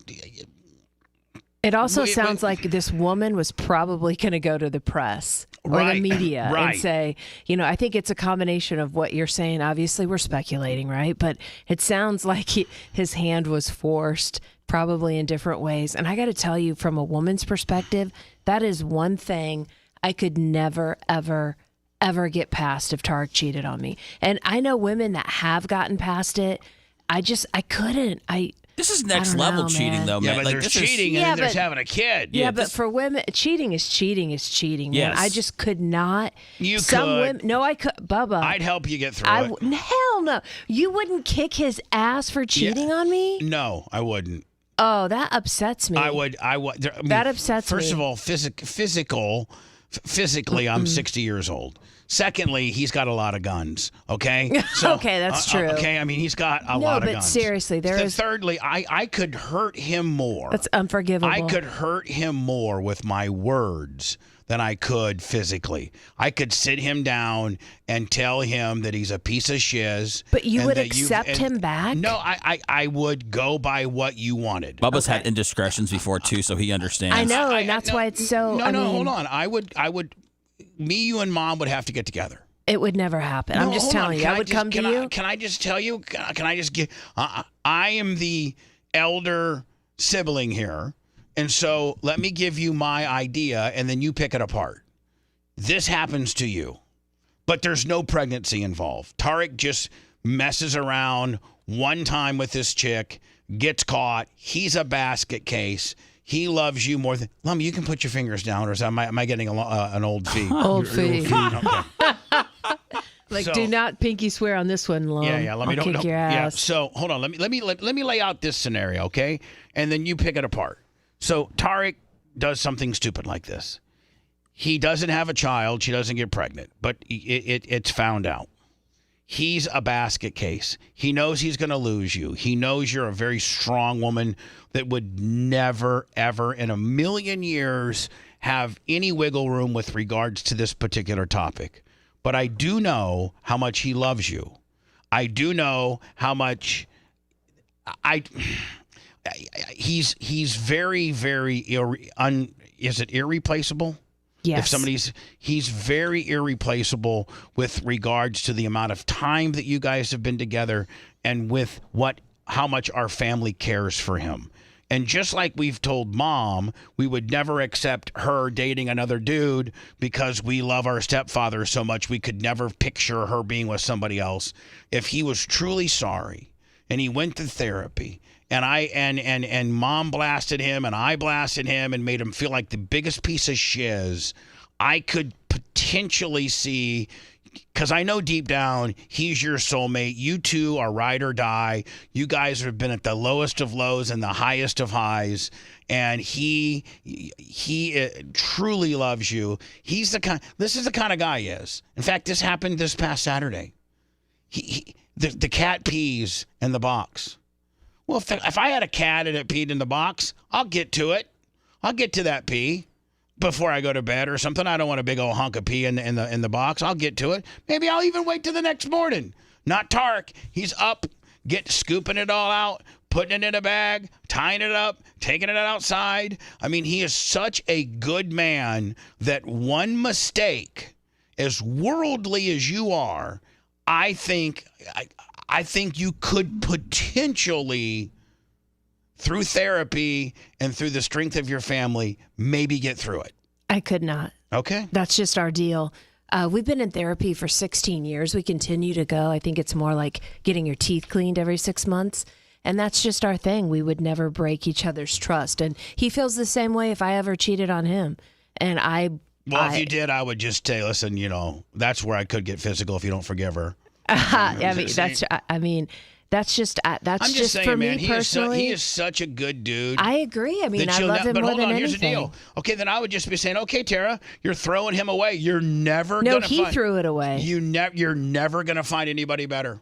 Ever. That's okay. Nobody that your family will like. Nobody that, because I'm gonna hate the next guy. I promise you. Listen, you're such an ass now. This is the only dude that I've liked. Seth, I need you to weigh in on this. Well, first of all, Seth isn't your brother. I know, but I want an outside perspective. Lummy. I find the whole, we're going to get the whole family together to talk about it. I wouldn't. A little interesting, so. That wouldn't happen because he would be done, and then I would tell my family. No, and then I would go to you and say, he would. I guarantee you the first person he would go to would be me. He's scared to death of you. No, but he knows that Well, now he knows after listening to this. No, but you know him and I. But don't try to get him side ass. I would kill you. Tara, I would never. Please. I mean, just because I let Hogan blast my wife, now I'm Johnny side ass guy. I mean, I had to say it.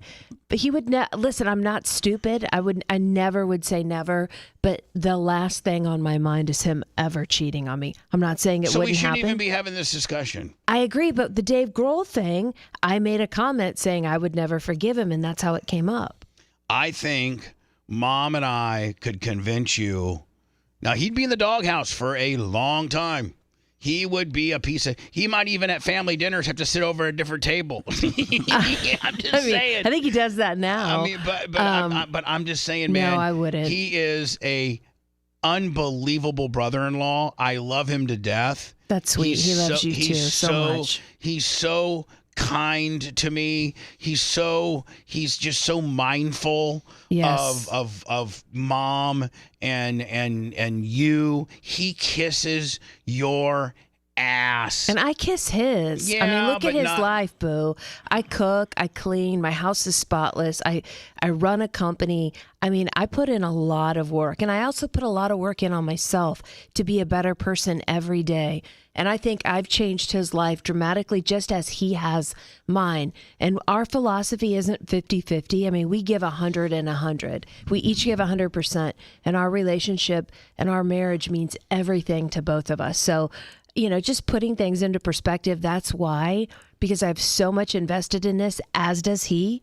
I could never get past it. Yeah. Well, you guys have been in therapy. Oh, for 16. I mean, before we got married. I just go to your therapist and tell your therapist, hey, listen, this is how it's got to go. Because, I mean, communication. And then if your therapist said, Tara, you need to stop being so mean. Okay, if we're talking about a dude who cheated on me, I don't think my therapist is going to agree with that. It was just one time, and it was only oral in the Target parking lot. Honey, no one could beat me at that, so I know he would never be doing that. Uh-oh. Yeah, I mean, she has but techniques. Anyway, back to my point. Would you let Dave Grohl put a baby in you if you were the side chick? No. What if you There's loved only him? one man I would ever cheat on Tarek with, and he's dead. Anthony Bourdain. Michael Hutchins. Michael Hutchins, the lead singer of NXS. Who did you say, Seth? Anthony Bourdain. Oh, God. What? Where did that come from? The girl I used to work with. Oh, my God. Sorry.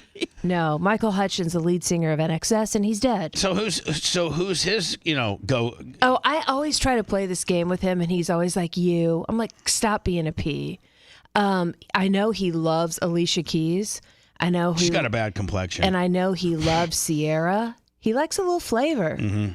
What about Rihanna? I think he likes more. How about Nicki Minaj? No, I think he likes more Alicia and Sierra. I think, but I don't know. Well, I know that we're never going to have that problem. That's right. I mean, me and Merch Crick will probably have that problem, before the next. You better never do that to her either, because I will beat your ass. What if she finds another man that she could ride into the sunset? Oh, she might do that. And I mean ride, Bubba. If you want 24/7 on-demand Bubba and the crew, go to BubbaArmyHQ.com. Right now. The Bubba the Love Sponge Show will be back after this.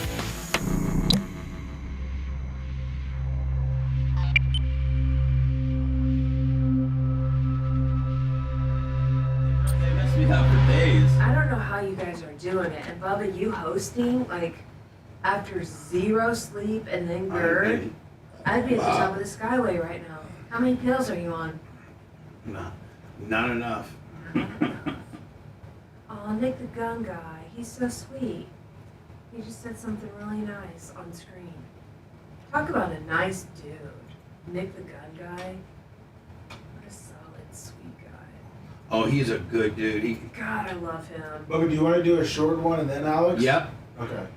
I'm trying to find a short break. What does everyone think about Brittany Mahomes and Taylor Swift no longer being friends because they endorsed Trump? Oh, that's. Did you hear that? Or Yeah, that's completely made up. They were at the U.S. Open this weekend together. It's not like I really give a shit. No, I know. They weren't sitting with each other at the Chiefs game because Brittany wanted to spend time with her kid. What was it, Lummy? They said that the reason she wasn't sitting up there is because she was watching. Lummy, we'll do the Vince McMahon trailer, which is 219, and then we'll go into words. Okay. Have you guys, anybody seen Batista? Yes. Yeah, he looks like horrible. 60 pounds. No, I guess purposely he went on a diet. No, I know he did it. I know he did it purposely, but Yeah, it's aged him a little bit. he He lives over by me. I see him a lot. I've met him a few times, and he's been nothing but a fucking absolute gentleman. Yeah, I've heard that. He's always very, like, at the store. I mean, I think I've seen him at Publix and Walgreens. He's very gracious and seems very sweet. And Yeah, I met him with Hogan a couple Is he times, and then I met him a couple times Oh, that's cool. without Hogan. He was a really good dude. He used to live over here in the West Shore area. Yeah, he lived in Cheval for a long Does time. Jameis Winston still have a place over by you guys? Yeah, really close, right off Gun in one of those, in Odessa, in one of those little private gated communities. On the left-hand side as you're headed to 54? Yeah, right before that. So if you go to Gun, By the lake, isn't it? if you go to Lutz Lake Fern Road and you take a left on Gun, Oh, it's down there? yeah, and you go, it's down by that Keystone Shores. Remember, you looked at a house back in there way back in the day. No. He lives right in that, kind of across the street.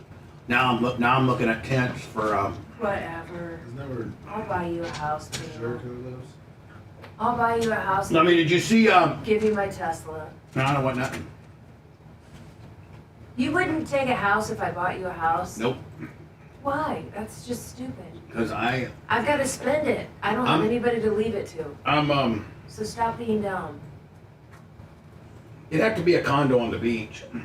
Oh, okay, yeah, I'm planning on doing that anyway. You know what it would actually be smart? Is if I bought a condo on the beach, you lived in it, and then we could use it as like a family. You know, you'd have to let me come on the weekends. You buy it. To. You would really want to live on the beach? You don't want a little bit of property like up by me? I can't sit here and get my hopes all up on something that ain't gonna happen. How do you know? I'm just trying to make payroll next Have Thursday. I ever not delivered for you?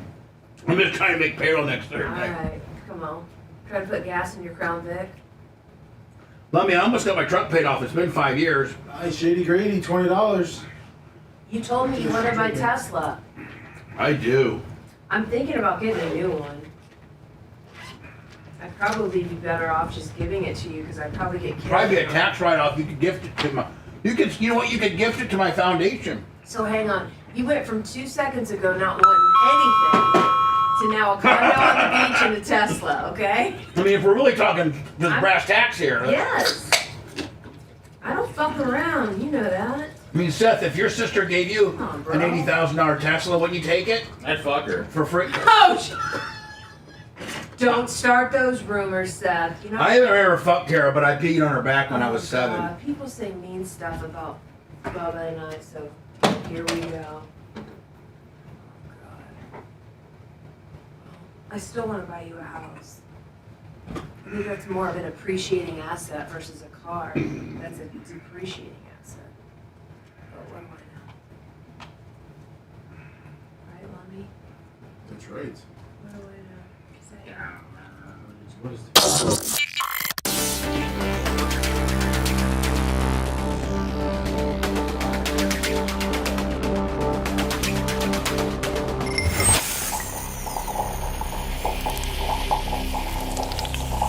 The Bubba the Love Sponge Show, listener supported via PayPal, Venmo, and Cash App, all at the Bubba Army, now returns. Hold on, Tara. I got to throw a wrench into who you might cheat on your husband with. And both you and Mom got real hungry vaginas for Lenny Kravitz's new song in the bathroom. And we watched it and we didn't quite get it. TK421. Who's we? You watched it on 199. All of us on the show here watched it, and we're like, I don't know. I got a bone. Yeah. Thank you, Seth. You're welcome. He's incredibly talented. I've met him, and he's one of the smelliest people I've ever met in my entire life. I can shower with him. And remember, he was doing sit-ups in leather pants and sunglasses. That's right. God, Remember he's when so hot. remember when he was on stage and his wiener fell out? Hello. And, yes. And even his wiener at, like when you're playing a rock concert, I don't think you're boned out. You're just kind of hanging. And even hanging, he was fairly impressive. Mm-hmm. But seriously, he's extremely talented. He's like one of the coolest guys. Speaking of extremely talented and one of the coolest guys, I think, is it Netflix that's coming out with a Vince McMahon deal? Is it Netflix? Yes. Yes. Netflix. I heard it's going to bury him like 3 ways. Really? He's a scumbag, though, man. Don't you think? Oh, yeah. Yeah. Absolutely. I know some things that you guys don't I'm sure you do. I know some things. Tell us one. I can't. Come on. You can't tell us anything? I can't. Vince isn't listening. Nothing? I can't because if it would get back to him. Well, I don't want to get you in trouble because you've got great things ahead of you. So yeah. Did you, Hogan, and Vince share a woman? No, but let's keep it moving. Uh-oh. I gotta protect him. Yeah. Anyway, but so hold on. Me, Hogan, and Vince didn't share a woman, but I have knowledge of some stuff. Okay. I'm just gonna say that. Here's the documentary's trailer of Vince McMahon, which I think is maybe either out or coming very soon. It is to Netflix. I think it is, Bubba, and also it could make things interesting because the WWE is going to be debuting Raw on Netflix next year, and they're saying that this could ruffle some feathers. September 25th. Of next year? Oh, no, this year. This it's a couple year. weeks. Yes, 14 days. That's the night of the creative loafing party. Yes, it is. People have wondered who I really am. It's 6 episodes. Portrayal of me. 6 episodes? Yes. By the way, my documentary, which is almost done, is 3 episodes. I'm a bad guy, but no one really knows me. In the world of professional wrestling, Vince McMahon. he's easy to hate. What you expect, I don't fight fair. that's exactly what you're going to get. It's not my fault that I happen to be a self-made billionaire. A lot like Dan. Hello, everyone. Welcome to All American Wrestling. When I bought my dad's business, my vision was to make this mainstream. Welcome to WrestleMania. Vince created this huge empire, $billion entertainment juggernaut. He did things no one thought were possible. Everything he did turned to gold. Well produced. Very well produced. From the executive producer of Tiger King and the executive producer Bill Simmons. There were so many scandals going on. Jimmy, keep on dancing. On trial for steroids. 90% of the wrestlers are on steroids. Another dead wrestler. This rocked the very foundation of the WWE. I would accept no responsibility whatsoever. None whatsoever. They live this lifestyle. Breaking news, Vince McMahon is stepping aside. The lawsuit accusing him of countless depraved and humiliating acts. I didn't think the lawsuit could shock me, and I was floored.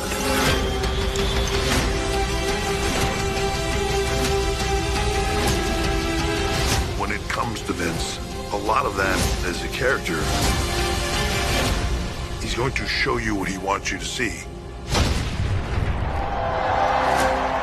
The lines of reality are very blurred in our business.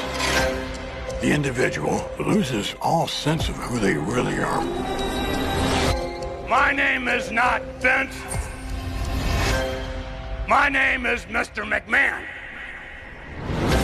And to his credit, that world tends to lead into people having very, very powerful ultra egos, and it's a fine line between reality and your character, and sometimes you can't separate. I mean, even my life being on the air, my life on the air versus off the air, and I am a minuscule, fraction of the level this guy's on.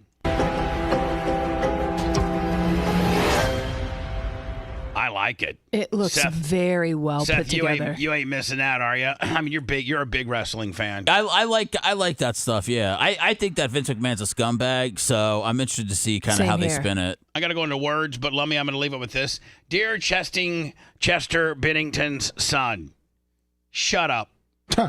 Well said. You don't have anything to do with your father's success. You're not as talented as your father. And this new lead singer, Emily Armstrong, is a great selection, and it's not your call to make. It's the co-founder and his fellow bandmates, and shut up. I was wondering if they talked to Chester's wife though, just to kind of like Mike Shinoda, if he kind of just said, "Hey, we're maybe they did, maybe they didn't." Because I'm sure she stands to get the money from it. Yeah, I'm sure. I'm sure that but she also probably has enough money, so I don't know. So I'm sure that every song that Emily sings, there's a sliver, probably a large portion, a significant portion that goes to his family, his trust. He's the founder of the band. Well, him and the other dude, Shinoda, yeah. Yeah, Shinoda founded it. Chester did not. Okay, so Shinoda founded it. It's his call. Bennington, what's the guy's name? Chester. Chester's son needs to shut up. You ain't got nothing. You don't have a dog in this fight. And this chick is actually pretty good. Is Chester's son a musician? A failed one, probably. Oh. I've never heard anything from him. Plus, he's a nerd-looking dildo boy. Okay. I'm disgusted. I'm ashamed of those moderators at ABC. It was Megyn Kelly. Ooh. She was full hot on the moderators on ABC. Are you a Megyn Kelly fan? I'm a huge Megyn Kelly fan. Yeah, I think she's very talented. I think she's hot as balls, for especially how old she is. How old is she? Easy. 50 plus. Come on, man. Yes, she is. Yes, she's she like is. 53, I think. Really? Smoke show for 53. See, beauty has no age. 53. Just ask Dan. Wow. I would have said like 42. No, she's smart. How old do you think I am, Seth, if you were just to look at me? 35. Bubba told me, thank you, you are getting the Tesla. Bubba did tell me this weekend that he thinks I don't look over 40. No, we were having Is dinner. he BSing me? No, we were having dinner, and I Yeah. was sizing her up, and I was looking at her. I was like, you know what? Your skin and how you take care of yourself and stuff, you look about 40. Seth, did you say yes, he's BSing me? Yeah. Yeah, I mean, I'm just, Do I look over 40? Whoa. Yeah, he's no, a dick. okay, Terry, He's he's a dick. Hold You're on. a dick. He's a dick. I'm done. He's a Hold on. We're running late, and he's a Yeah, dick. gotta go. Is 45 okay? Nope, I'm over it. Bye. Want to listen to the show on demand and on the go? Enlist today at BubbaArmyHQ.com. Sign up and start listening. The Bubba the Love Sponge Show will be back after this.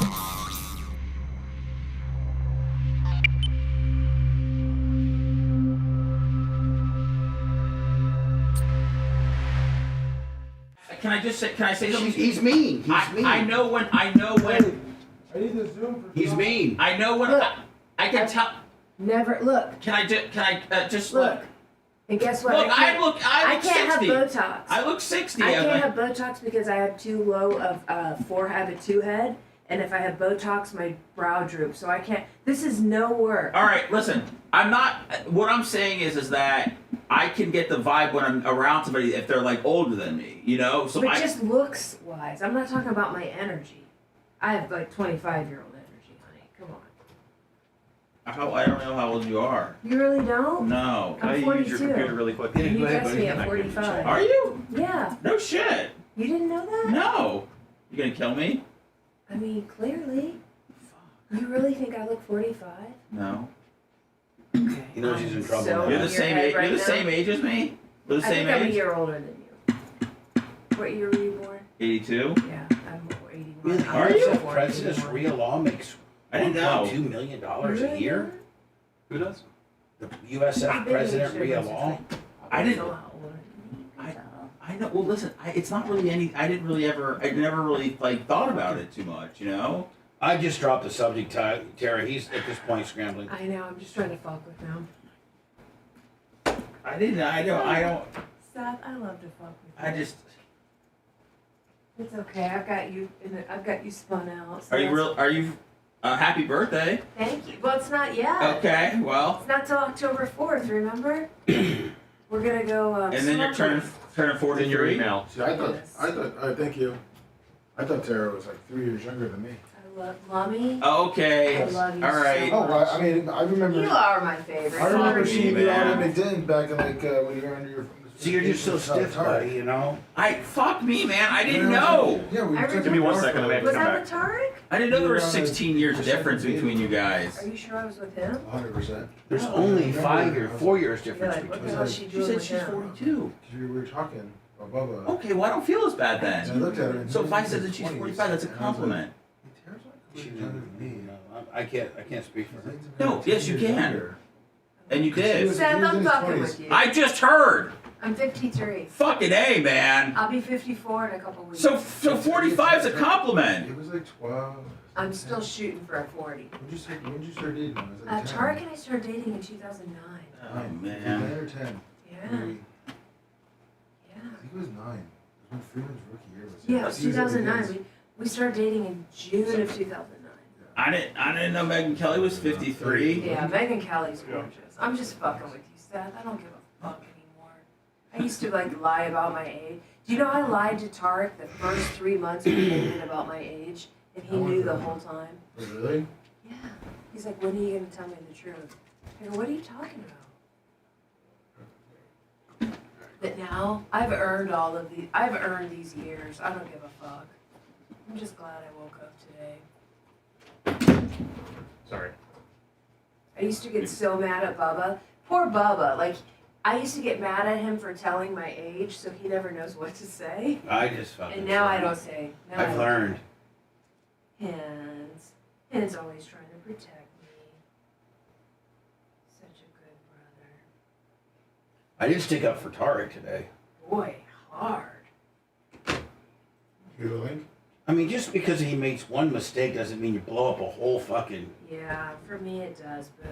Well, I'd have to talk you. As your older brother, I'd have to be a little bit more worldly and talk you out of that. I'd talk you out of that. I'd just start fucking every 25-year-old I could.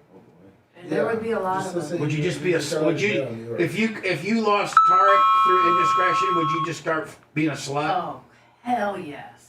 The sign's gonna be a little late. He's running about I 5 think probably minutes not so late. good for her, business role. Oh, she's gonna sell her business. Oh, okay. Sell her business. Oh, by to be a then, slut. hopefully I'll be. She'll be cashed out. That's the American. She'll be 5 years from now. She'll be cashed out. Fucking 25-year-olds. So She'll be like Elvis buying All them day. Teslas when they leave. Exactly. Bubba, do you hear me? Stein's about 5 minutes late. Yeah, I'm gonna go on a rampage, man. Just. He really got roughed up in New York, Bubba. Did he? I'll take care of him. But Sounds like someone kicked his ass. That sucks. But I can't go to any of my stories because I got my Zoom shit. Well, he said about a minute ago he needed 2 minutes, so I gave him 5. Maybe we should just talk to her.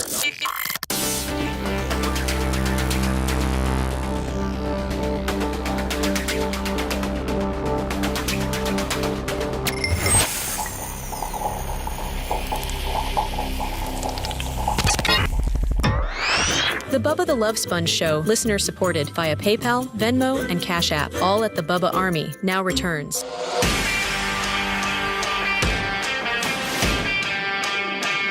Blum was Colton and Tuttle pleasantly surprised on my stance with regards to their demands? Yes, Colton was in chat that day. He was so thankful. All I need him to do is to give me an amount for, first of all, I got his gummies handled. And then he just needs to give me a dollar amount for what his candies, ice, Coke Zero, Gatorades. I guess he's bringing his own extension cord. Yes, he said he was. Our Big Bopper boxing gloves came in. Lummy, it looks like I ordered 6 podcasting chairs and not 2. Yes. You did put one together. Correct, and I didn't know if I should put the other 5 together, but... No, I think you should put one more together. I'll return the 4. What'd you do, Bubba? Did you not notice that you ordered 6 chairs? Because they don't just drop off 4 extra chairs. I don't know, buddy. I don't know.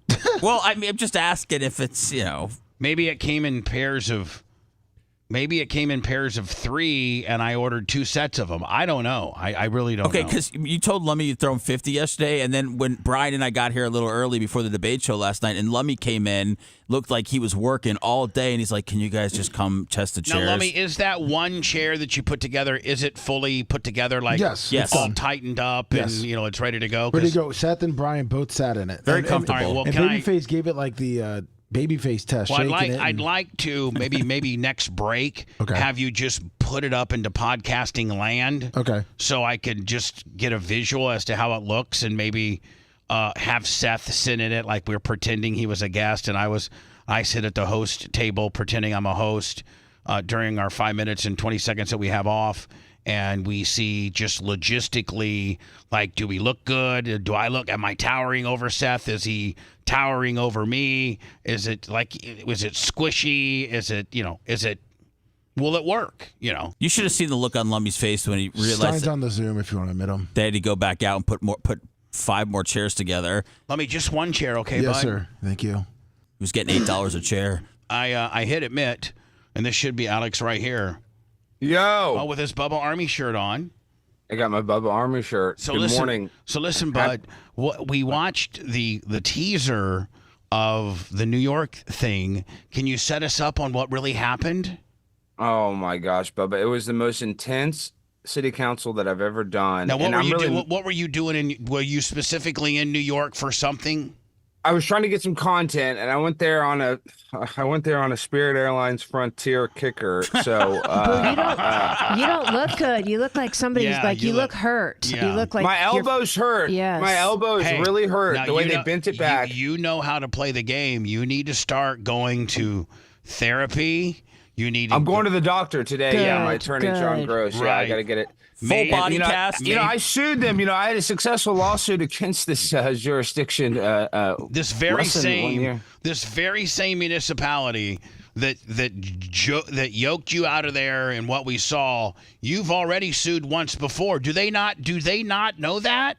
Well, this is the problem. The cops there know me. When I walked in, they're like, Alex, a lot of them like me. But this one guy, Leonardo, and I'm going to send you the whole video. And Bubba, we also have to talk about, forget last night. We haven't talked off camera, but I'm just going to give you a little bit of, I'm caught up in a Russian disinformation scam involving Tim Pool and Lauren Chin and all this. Have you heard any about what? Yeah, you got paid from the Russians to spread. I didn't get paid, but one of my show sponsors, inadvertently was working as a proxy for Russian spies. He's one of the conservatives, Bubba, that the Russians are paying to spread disinformation. Are you serious? So let's talk about that. I got to call you off air. All right, yeah. It's a big deal. I'm going to let you navigate us through the world of Alex Stein and what you're going through, rather than me just sit here. Go ahead. You take over. Tell me what's going on. First of all, as your friend, you look really worn out. You look tired. You look ragged. Yeah, I'm just saying, you do look like you've been ran through the ringer as a friend. I have, because my arm hurts. And yesterday I had all this stuff planned. I had 4 different videos. And then once I went to that city council meeting, the guy that didn't like me, his name's Leonardo. I got him all on camera. We're going to sue him. They didn't even give me a chance to leave the meeting. He already came up in his head with the idea that he's going to drag me out of there to try to embarrass me. Now, the problem is they added all these new rules where you can't bring your own camera in. That's new. You've always been able to bring your own camera. They were trying to say, well, we have a camera. You don't need to film. That was my first red flag at this meeting. I was like, oh, gosh, I can't film on my phone. Everybody's in there. It's their first meeting, or anybody, even adults, if they're going to speak at a public meeting, usually they're friends. They'll film themselves. Right. It's very normal. That's not even like if crazy. It's just grandma, complaining about the piss smell, on the sidewalk. And this was a lot about the ferry. It was about the Port Authority. And so I was going to go there. I was going to talk about how on 9/11, the day after the attack, the EPA said that this air quality was fine. And now all the firefighters are getting cancer. All the cops are getting cancer. They lied about that, just like they lied about the weapons of mass destruction. I was going to go on about 9/11 on the 23rd anniversary of 9/11. The video is going to come out today. Right. They didn't like that gimmick. They didn't like that gimmick whatsoever. So once I started spouting out about 9/11, I tried to talk about this, that, and we're going to play the video. How long did you get into it before the guy? A minute 20. I watched the tape back. Yoked you. And it was only a 2-minute gimmick because usually it's 3. They shut it down to your 2. arm is red. Yeah, it is. Yeah, my arm. They bit my arm back, Bubba, and then my button on my jacket. They pulled it back. They ripped the button. I'm telling you, my forearm. This part of my arm went back past my bicep. Wow. Did you feel like Tyreek Hill? Kinda. Yeah. I felt like Tyreek Hill, honestly, and I love that Tyreek Hill video. But no, I did feel like that. I was because I know how to deal with cops. And then, Bubba, I haven't even sent you the long video. So this is at the City Hall in New York City. That is a building that's over 300 years old. It used to be at one point, it was like the White House for the Union or the North or whatever. I mean, this is an old building in the center of Manhattan. The stairway is a curved marble staircase. This guy, I'm about to put out the full video. I haven't even had a chance to dissect all of it other than just watching it. But the video will be out tonight. He kept trying to push me. This is a marble staircase. It was like ice. You know what I'm saying? That old marble, and I'm wearing tennis shoes. And I'm not saying this. This is not I wish you would have cracked open your head. I was worried I was going to fall. This is not kayfabe. I was telling the guy, I don't want to fall because he wanted me to fall. I don't know if he was going to try to embarrass me or what, but I was very worried for my safety, 100%. Now, and you got all this on tape? I got most of it on tape, yes. This is the problem. If I would have had prepaid wireless there, then it would have had a better shot of this because, like, when I get tackled, I'm filming forward, so you can't even see how bad I got tackled. And then on top of this, hold on, let me ask you a question. Don't mean to get you distracted, but does the municipality is the building cameraed up where you could subpoena building footage? And I already have my attorney on that. He sent them a preservation request, I think is what it's called. Where they preserve all that. And then on top of that, so I got this. I'm going through this. My elbow's hurting. I'm stuck in New York City. I'm flying yoked up. I'm on a 50-cent airline. I mean, my flight literally was like 79 cents to go out there and back. I mean, it was so. I mean, it's not even funny how cheap it was. And then I get a freaking lawsuit. The Blaze calls me. They go, "Oh, Alex, they haven't filed it yet, but some dumb idiot." This lawyer, this Higbee attorneys or whatever they do, they go and they find copyright laws. Not even me. One of my editors posted a picture of AOC, and now the owner of that picture is trying to sue me for copyright infringement, Bubba. I couldn't make this up. Couldn't you get, is it under fair use? I don't know. I have no idea. They haven't filed anything yet. Give me the context of what picture you posted of AOC. Let me try to pull it up for you. So I posted this dumb. Oh my gosh, my phone is blowing up. And a lot of times those things go away with just the taking down of the picture. Like they got to prove damages and all that kind of deal. And if you immediately took it down upon their request, trust me, I've been sued a lot in this sort of arena. A lot of times if you take it down, you're very proactive in taking it down. Okay. That's a picture. That's a picture. It's a nice picture. It's okay. And then look, this is the thing. This is what they send you. This is from our client. You guys might not be able to see it because it's so small, but this is from our client, Jillian Lobb. Notice one or more of their copyrighted works on your website and cannot find record of you purchasing a license. We were hired to contact you to resolve this matter. If you're not the owner of this website, if you have a license, please let us know. Otherwise, our client is offering to settle the matter out of court for $5,000. This offer may be revoked and the amount can be increased after 7 days. You can accept the offer of $5,000 and receive a full release by paying below. This sounds like an absolute ambulance chaser shakedown. And if you get a real attorney to combat that and you've already taken it down, they can pack sand. Usually that's what happens. And I did the research. If you take it down and then let's say we do go to court. Because they have to prove damage. They have to prove damages. They have to prove damages. You're right. And even if people do cite on them, usually there's still, unless it's like you said, unless there's lots of damages. Is it watermarked? No, it wasn't even watermarked. All right, well, then that's another strike against them. If it wasn't watermarked, you took it down immediately. You can show no profit from that picture. The account, it wasn't even my main account. It was my Prime Time with Alex Stein account that's not monetized. That's a non-factor. Don't even let that bug your day. Like that's next. Give me the next problem. Okay, now the next problem. So now today on the anniversary of 9/11, we're going to bring in my buddy's daughter, who's a toddler. We're going to talk about 9/11 truth. But then tomorrow I have the one, the only Alex Jones in studio for one of our biggest interviews. Now, can you? I'm going to be doing, some podcasting interviews here coming soon to promote my doc. Do you think I could get? You think you could get me on Alex Jones? Well, he finally reached out and said, Alex, I'd like to come on your show. He reached out to me because he's going on Glenn's tomorrow, and he said, Alex, I'd like to come on your show. I haven't done it yet. So once I have him in studio, I'll pressure him about you. We'll get him. We'll get you to come on. And now listen to this. So I got the Alex Jones kicker Thursday during the day. I watched I watched your Roseanne podcast. I liked it. I'd like to do her show. You need to go on. I'll get you on Roseanne. You need to go on Roseanne. She has a vape pen. Bubba, she has this vaporizer pen that vaporizes terahybana cannabinoid, I guess THC, if you've ever heard of that stuff. And you hit this thing, and it works. Right. So I really like how I like she reminds me a lot of my mom. Yeah, she's cool as hell. You did a great job on that. I loved it.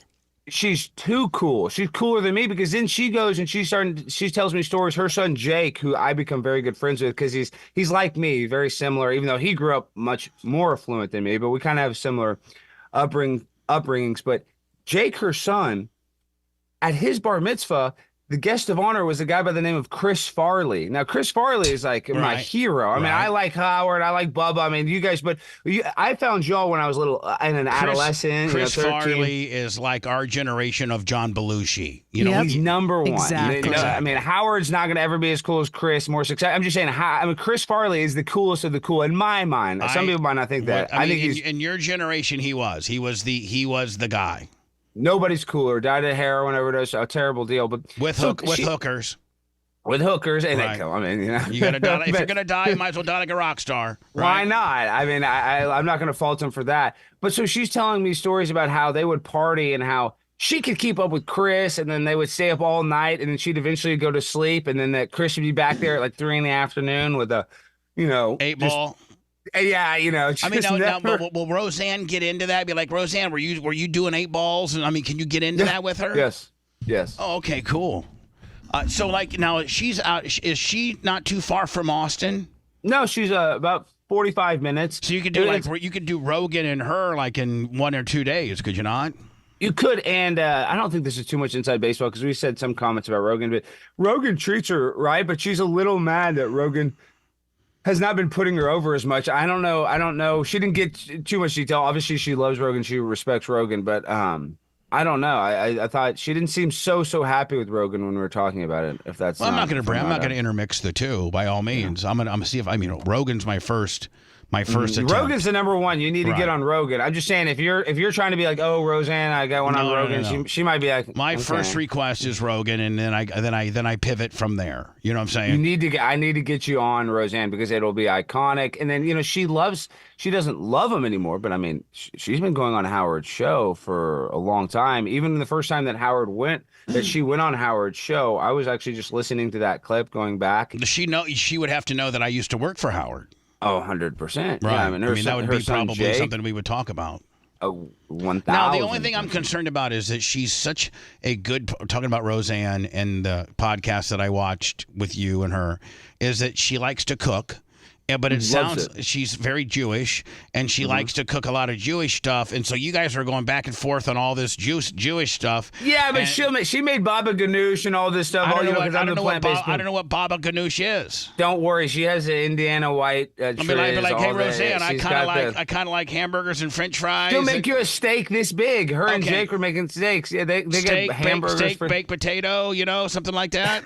Yeah, you don't think Roseanne likes steak and baked potato? Yeah, She loves steak and baked potato. She was married to John Goodman. She just bashes Tom Arnold. That's my favorite stuff. Isn't he from you know Indiana? what? I could actually show her a picture of I played a celebrity softball game with Tom Arnold, and he tried to start some crap with me, and I tackled him on the third baseline. Do you remember this? Yes. And I pinned him down to the ground, and it shows a picture of me on top of Tom Arnold. It was the David Wells celebrity softball game, and him and Tom Arnold were best buddies, and Arnold started screwing with me, and I threw him down on the ground and pinned him. I could show her that picture. She'd love me forever. She would love that. Yeah. She would love that. He started getting up in my face, acting like he was Billy Badass from Iowa, and I threw him down Indiana boy style.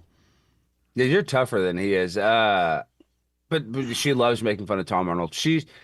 I'm just saying, I'm not trying to kiss her butt, even though I would very gladly kiss her butt. She's laid back, a lot like you, Bubba. Just wants to have fun, wants to try to be a good host. You know what I mean? That is important to her. Right. That when people are with her, that other people have a good time. Right. I don't have that issue like you guys. I'm one way. Alex All right, so long as you're one way. I'll eat all your Oreos. I'll eat all your gummies. I'll Uber Eats to your building. It doesn't matter. I'll Leave drive your the car. falafel residue. I'll drive your car. No gas. I didn't put $1 of gas in it. I'll burn through every dollar of gas. Everything. So back onto your stuff. Let's not get sidetracked with me. So we didn't even get into. I'm caught up in a Russian disinformation scam. My very good friend Tim Pool, who I'm flying out to on Thursday evening to go talk with and go on his podcast, was getting paid $400,000 by a company that he didn't know. Honestly, I talked to Tim. He didn't know. I can only say so much on the air about it. Is he in trouble? Is he in trouble? Yes. He's under investigation by the FBI. And the weaponization of the FBI in the last, it's not good. Okay, so I got to talk to you about that off camera. And then last night, I love Donald Trump. I don't know why he doesn't bully Kamala Harris. She performed a lot better than I thought. She did, and he did not. He didn't. That wasn't his best. Let's just say that. Well, I don't think he did bad. He just didn't. He didn't do bad, but he didn't knock it out of the park. She was very prepared. She was very. They coached her up really nice. And I think that she came across looking a little bit better than he did. Now, does that change the complex? Does it change things? I don't know. She got under his skin, and he reacted and got mad at some moments, and she was able to get to him last night. She did, and then when she said that, I own guns, and then Tim Walz owned guns, and we're not going to take your guns, it just made me mad that David Muir guy, and that sucks. See, Trump had to go 3 verse 1. A lot of people want to talk. I mean, I guess everybody we thought that too. We're like, you know what? ABC would ask her a question about Donald Trump rather than to ask her a question about things that are happening in our country that she needs to address. They would say, Vice President, your opponent, Donald Trump, thinks A, B, and C. Like, how can that be a debate about issues if you're bringing up a candidate? I think that's completely out of bounds. Well, because they want people to not even vote for Kamala, but just to vote against Donald Trump. But what made me so mad is, I'm a cat lover. And that David Muir guy said, we talked to the city manager of Springfield. They're not eating cats. Yet there's a video on Twitter of a Haitian woman eating a cat as a cop pulls up. I don't care if it's he has one it on Haitian video. Yeah, it's on video. Yep. One Haitian. And first of all, this is why it's misinformation. You go to New York City, they're literally cooking rats on the street. You can see that. Those videos go viral. So they are doing something. They are doing eating wildlife. I did like Trump's response to that. He's like, if you're the city manager, of course you're going to say that. You're not going to have, we got a cat eating problem here. So I thought that he combated that, but it was 3 verse 1 last night. The video where the lady's eating the cat in the driveway is not in Columbus or wherever it is. But I'm saying it's a microcosm of a much bigger thing. I'm saying, Lummy, I'm a young man. You're a young man. It's the next city over. It's the next city over. That's what I was trying to say. I don't give a damn how. I don't care if it was in Seattle and we're talking about it in New York. It's a Haitian eating a cat in the USA. I've never seen that. I've never seen a Haitian eating a cat in somebody's driveway. In the USA. In the USA. In the USA ever. I don't care if it happened in Timbuktu and we're talking about in Texas. I don't want to see videos of people eating cats in their driveway. That's too much for me. Hold on.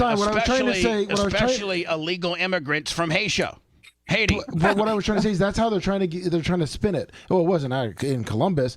It's on the next city over. So they're just trying to, like a Haitian's next door. It's like Tampa and St. They're trying to get him on a technicality. Correct. Now it's BS. We've not, because we did a show till about midnight last night. I watched it. I watched a lot of it. Yeah, because I did a little thing and it was great. I liked that. And Babyface. I'm about to punch Babyface in his piano. He has a piano in his mouth. I'm going to knock out one of those keys. Calling me fat. Yeah, that's what I'm saying. What was that all about? And that was because Lummy said that Chris Christie joke, and then he's like, "Oh, that's not Bubba on there." And then this is why Babyface says he's like, "Oh, I wasn't doing that. He tried, even though we caught him red-handed. Yeah. Then he tried to deny it right to your face. I was like, if I was in there, I would have grabbed his little Beast iced tea, whatever he was drinking, that LGBTQ iced tea that he was drinking, and jam it right down his. Yeah. God, I love it. It hurt. It just hurt my feelings. You know what I'm saying? Unnecessary. Yeah, unnecessary. Yeah. So, I mean, you're wrapped up in this big Russian whodunit.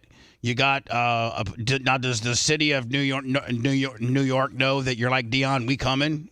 Oh, okay. I'm filing today. I talked to my attorney yesterday. We got that. Oh, and then good news. I got some good news with Plano, Texas. We sued Plano, Texas. We had just settled now for an undisclosed amount, under $10,000 is what I'll say, but a nice chunk. I'm splitting that 60-40 with my attorney. Nice little gimmick, you know. Mm-hmm. It'll pay my credit card bill for a month or two. Here's what I wanted you to do. Didn't just most recently we have a Dallas police officer that got killed in the line of duty?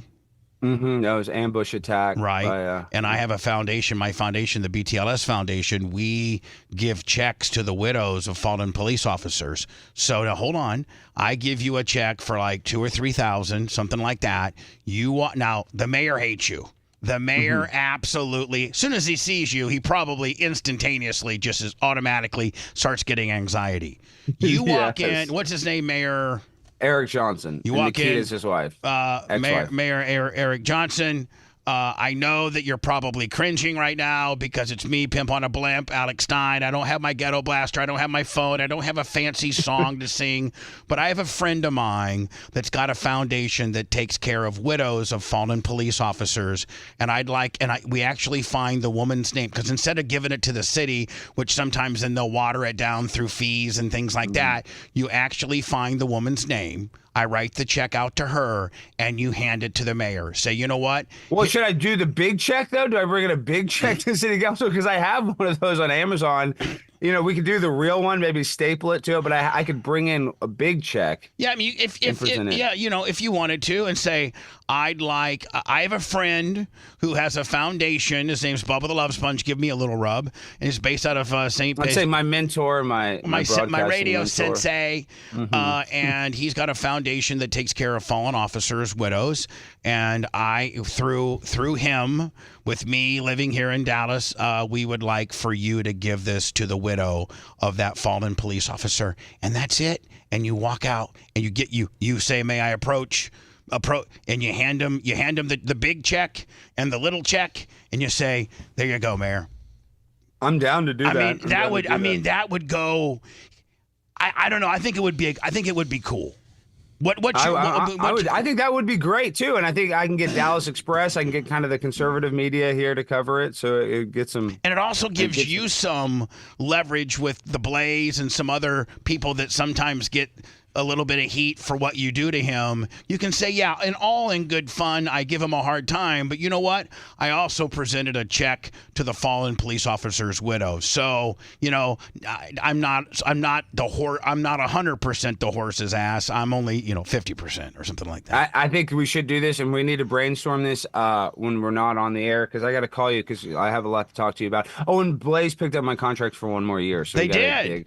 That's good. Congrats. That is good. Thank you, guys. Now, did you get the same, or did you get at least a little bony? I didn't ask for anything. I just need the same thing. Just give me this, I didn't even negotiate anything. They had the option, but I didn't. In my mind, I was like, oh, maybe I should say this and that. But just right now, it was at the same. Just being on their platform is all you need, and the money that they pay you, which I'm familiar with, is very competitive. You don't need any more. It allows you to be have a very strong platform. So be happy with what you got.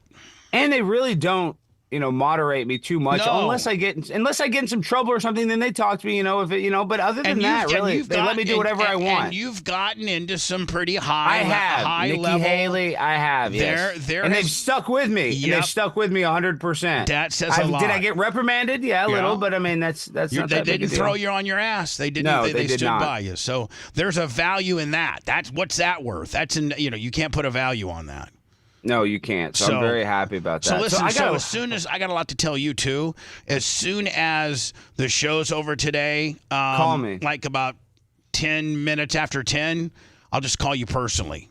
We got a lot to talk about. I got to tell you a lot of inside baseball stuff. I got some inside baseball stuff to tell. Is your sister going to buy you that Cybertruck that you tweeted about? No. Why not? Because she's got this, I don't know what kind of. Just put a real estate gimmick or put some gimmick on it on the side, and we can write it off. I don't want a Cybertruck. I think I'm going to give him my existing Tesla S, the big sedan, get a new one. Yeah, she's going to probably do that. Yeah. Do that because you do need that electric. Because I know, Bubba, even though I'm a gas guy, and if she gifts it to my foundation, she might be able to write it off on her taxes. I need all the help I can get, especially with all the tax hikes we're potentially looking at if that whack job gets in office. Do you, honest to God, think that last night might have given her the oomph to put her over the edge? I think they're going to steal it anyway. I don't think Donald Trump. I don't think they're going to. I do too. I think the fix is in. Yeah, even if it's not fixed, even if Donald Trump gets voted in, they'll try to do some gimmick to try to. I would have never thought they were going to try to arrest him and all this stuff in New York. It's insane. I just would not have thought that was a possibility. So if they're willing to do all that, I do not think they're going to let him be president. And I think that if he did win, they would probably try to assassinate him. I would hope that would not happen. But I'm just saying this is... I don't think that he brings that up enough during the debate. I mean, like... No! He didn't bring that up enough. He had one little fleeting moment that he said it, one little thingy thing. But, I think he should say, you know what? We're not so sure that you guys didn't try to kill me. I mean, it's strictly his opinion. It's his opinion, but then also he could have been like, you're with Mayor Willie Brown, but he wanted to try to be professional because he didn't want her to be like, oh, Stormy Daniels. But and Donald Trump's smarter than you and I both, Bubba. But we need to get in the mud. This is all political theater. I mean, it's all to me. She really communicated well. She's a pretty good rehearsed communicator when she's got her set of bullet points that she just drive home. To me, he talked in spurts and just reactionary talk. Repeated a lot of stuff. He was very disorganized. Yeah. I felt like she kind of threw him off. But there's a conspiracy theory going out there today that her earrings, and now Google this. I don't know if this is true. They looked like it. Yeah, they look like the hearing. Yeah, the earrings where they're basically an earpiece. They're like $700 earrings, and they look very similar to the ones that she wore, and people are saying that she was being fed information. It's the Nova. See, that is H1 true, but this is another earrings. thing is she's the vice president, so they have some serious high-level espionage crap that they probably don't even need to use some $700 straight from China stuff. I mean, I do. That is weird that those earrings look exactly like those Bluetooth stuff, but they got patches or stuff they could probably stick into her. If they really wanted to communicate covertly with the vice president, I believe that they would have even technology much higher than those. But, True. Who knows? I do know that she performed better than I expected. They missed there. So, I mean, they're not, But the weaponization of the government is just, I mean... I'm facing it right now. One of my best friends. I'm facing it. Yeah, you faced it. My documentary has a little bit to do with that. I mean, I don't want to let the cat out of the bag, but there's a piece of that in it. Once you have a target on you, you're toast. You're done. Yeah, trust me, I know. I've had a target on me since the day I walked into this city in 1992 when I hung up on my first kid, called him a fetus, and asked him how big his mom's jugs were. So anyway, listen, about 10:10 today. Call me. I'm gonna call you, okay? Oh, we didn't get a chance to see the video, the entire video. We'll wait till next week, or we'll post it later tonight. Okay, all right, bud. Stein got in at 3 o'clock. Take care. I got in. I landed at 3:15 because my Frontier Airlines flight got delayed. Go see your doctor today for real. We're worried about you. No, but hold on. To document this and to start the process, as well as I do, today's doctor day. You know that. Oh, of course, yeah. I got to go to the doctor. And then also, if you want to take it to another level, X-ray. you need to maybe start talking to a therapist. It's messed you up in the mind. You got PTSD. It has. Now I do feel I don't know. My anxiety's higher. Everything's little off. My decision making is skewed now. I'm just not. I'm just not the same person I was. And you can prove that. Going into municipalities, talking to city and county councils, that is part of your work. And this PTSD that you're suffering now because you think every time you walk in here you're going to get yoked by a guy named Leonard is affecting your ability to do your job. And that is all true. And what's even crazier is that it was only 2 minutes. They yanked me out at the 1 minute 30 second. Just let me speak for 2 minutes. I mean, literally, I don't understand. There's people that have won cases, and I'm not advocating for this, where they've gone on and they've said they've Nazi saluted. They've done all kinds of repugnant stuff, and then the Constitution protected them. I go in there and I talk for 2 minutes. They don't even let me have 2 full minutes to say what I want before they drag me out of there. it's ridiculous. It is a And very you're not in there thing. talking about Nazi stuff. You're talking about a 9/11 New York, the most catastrophic historic event that's happening in probably our country's. And one of the most catastrophic things that's ever happened to that city, let alone our country. You're talking about it in a on the 23rd anniversary of it all. And they yoke you out. I mean, I think this could be one of your bigger paydays. Well, it may be, but I don't know if it's going to be one of my bigger videos. But all right, well, I know we're asking for 6 figures. I'm not. Yeah. It needs to be 6. And those listen, like Tara said, go to the doctor, start that process now. Okay. All right, guys. Call me after. When's Alex Jones on today on your show or tomorrow? Thursday. What time? Pre-tape 2 p.m. and then I think we're gonna post it depending on how it goes on the following Tuesday, I believe. All right, 10:10 today. Because he's going on Glenn's show, so I gotta let Glenn, have him, and then if he's got enough energy left after Glenn, then he'll come on you. Well, we already said he's coming on. Well, Alex Jones is. I mean, there's one thing he's not lacking. That's energy. He's got the right concoction, does he not? Yeah, but he's like me and you. We get all this energy when the mic's on, and then when we're off mic, we're tired as hell. Oh, I know. I'm getting ready to go to sleep. No, so 10:10, I'll call you today, okay, bud? All right, talk to you soon. Bye, Alex. Bye. See ya. If you liked that segment, then you'll definitely like the new redesigned BubbaArmyHQ.com. We'll be back to the Bubba the Love Sponge show after this.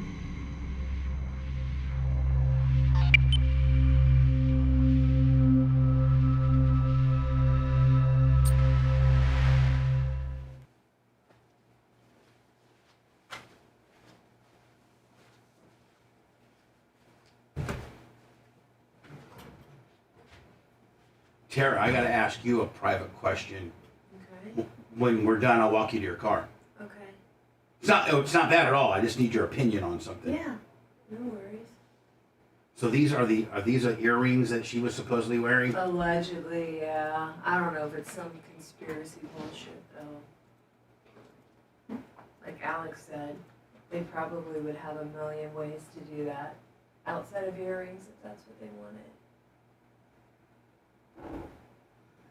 I got to think though, man, they would really it'd have to be really low or the mic would pick it up, and then the minute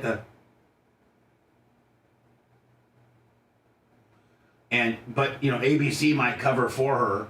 Yeah, who knows? I mean, they certainly drew a definitive line in the sand as to what their position was yesterday. Stevie Wonder could have seen that. The way that Muir was correcting Trump and wouldn't let it go instead of why even make that comment about animals? And it was so skewed. Hello, Twitch. How you guys doing? OG 711 or whatever the fuck. I think we got a pretty good show. Today. Don't you think the time just flies? Yeah, it really does. I'm just looking at, I'm probably not going to... Don't you got a busy week at work? Oh my God. I've got all my employees in full day, and then we're taking them out after work. And I just want to go home and go night-night right now. I'm going to email you. You have the Creative Loafing people, right? Yes. Do you have their email? I don't. Could you send that to me? Yeah. Yeah, I just need to make sure that they correct it, just for namesake. And then to buy tickets and stuff. Yeah, so who all... Are you guys taking the next day off? No, we're not. Man. Oh, that's so hard on you. Maybe we will. Yeah. So it's a Wednesday, correct? Do you want me to send it to your Gmail or your... Whatever. Or I'm going to send it from the other one. Okay. Because okay. And it's how to buy tickets? No, I'm putting you in touch with the guy that you need to talk to. Did you guys get like a table or something? No, I don't think it's anything. I think it's just kind of like a... Okay. Open seating? Okay.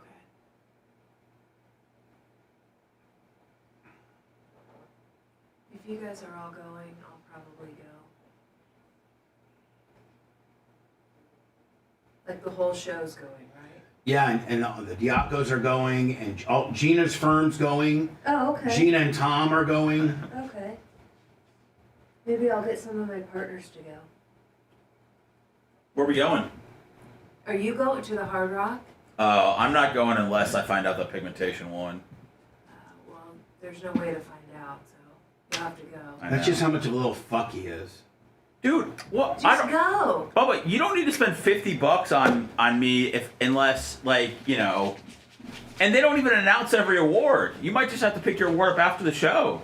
That is the format. Yeah. They probably just, like, it's like a line of people. They take go get your award. Yeah, they don't call your name. So what do you get with the ticket? Entrance? Just to get in. Food and drink and all the party shit that's included. Hors d'oeuvres. Yeah. You'll get a good look at the mayor. She always stops by and makes it about herself for an hour. Well, what's the VIP? What does that get you?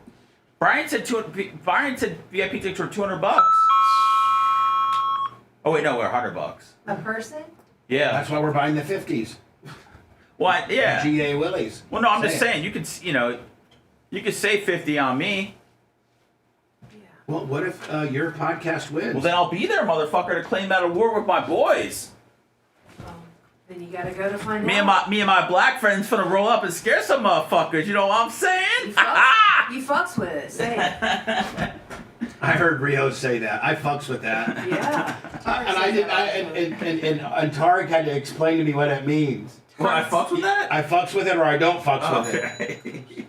Okay. And Tarek, now Tarek's got mom saying it. Oh yeah. Mom will say, Janie Cakes will say, I'll fucks with that. He's had her said that before.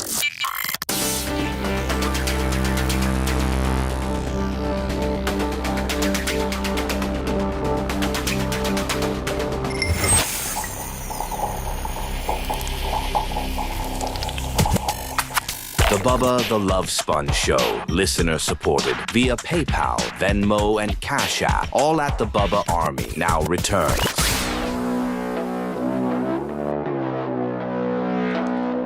Tara, can't thank you enough. By the way, great job today. Thank you. Sorry for being late. No, please. I think the general consensus is that the people like Tara, or do they hate her like they hate me because she's, my blood? Oh, they love Tara. Do they? Of course. Oh, man, I really appreciate 3 fingers that. up. So many awesome listeners. Seriously.